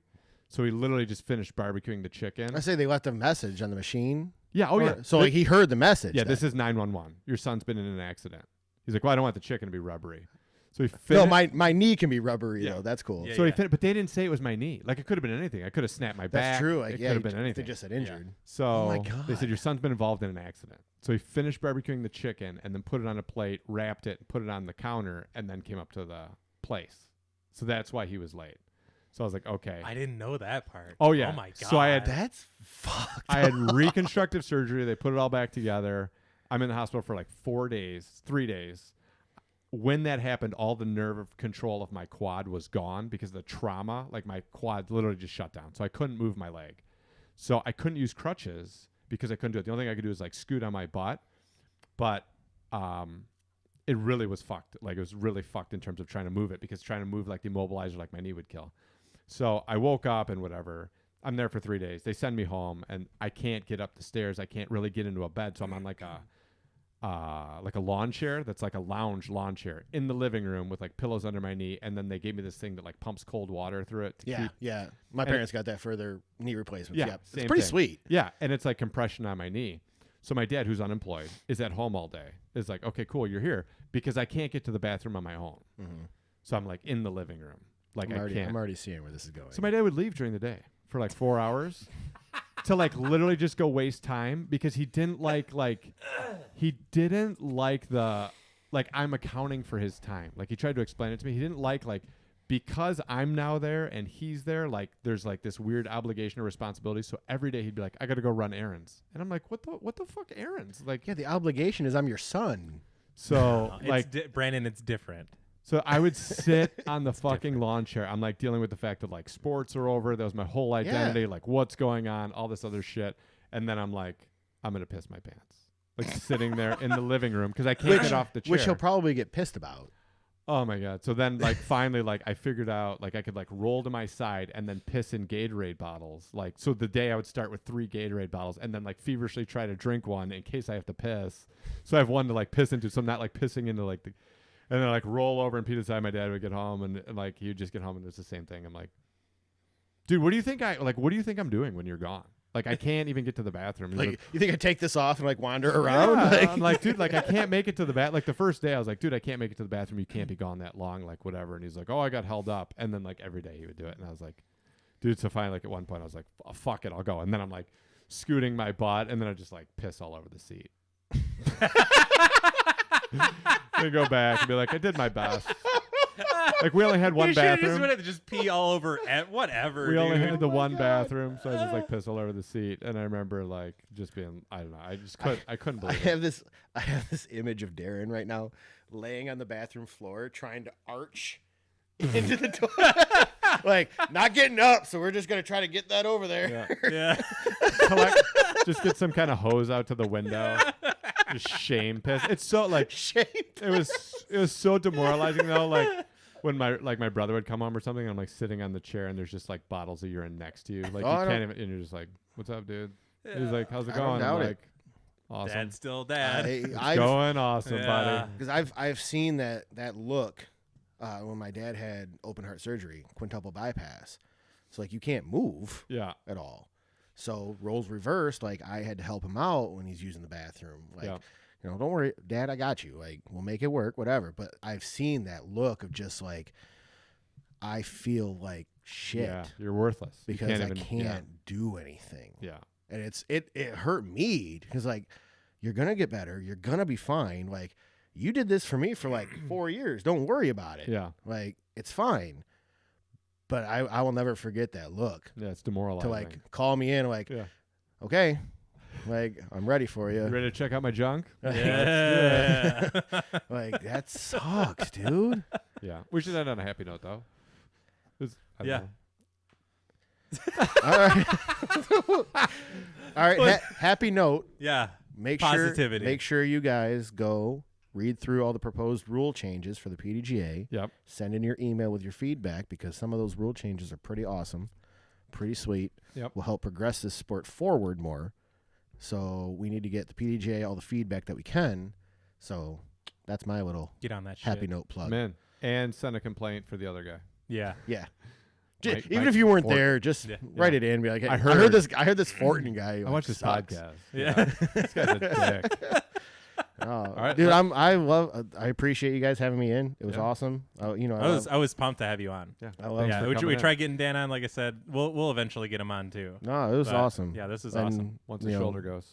Yeah, or what whatever. My idiot self didn't realize that's what you were asking for. That was such a dumb moment. All right, let's I gotta go. let's spin the kid. Spin it. Bye guys.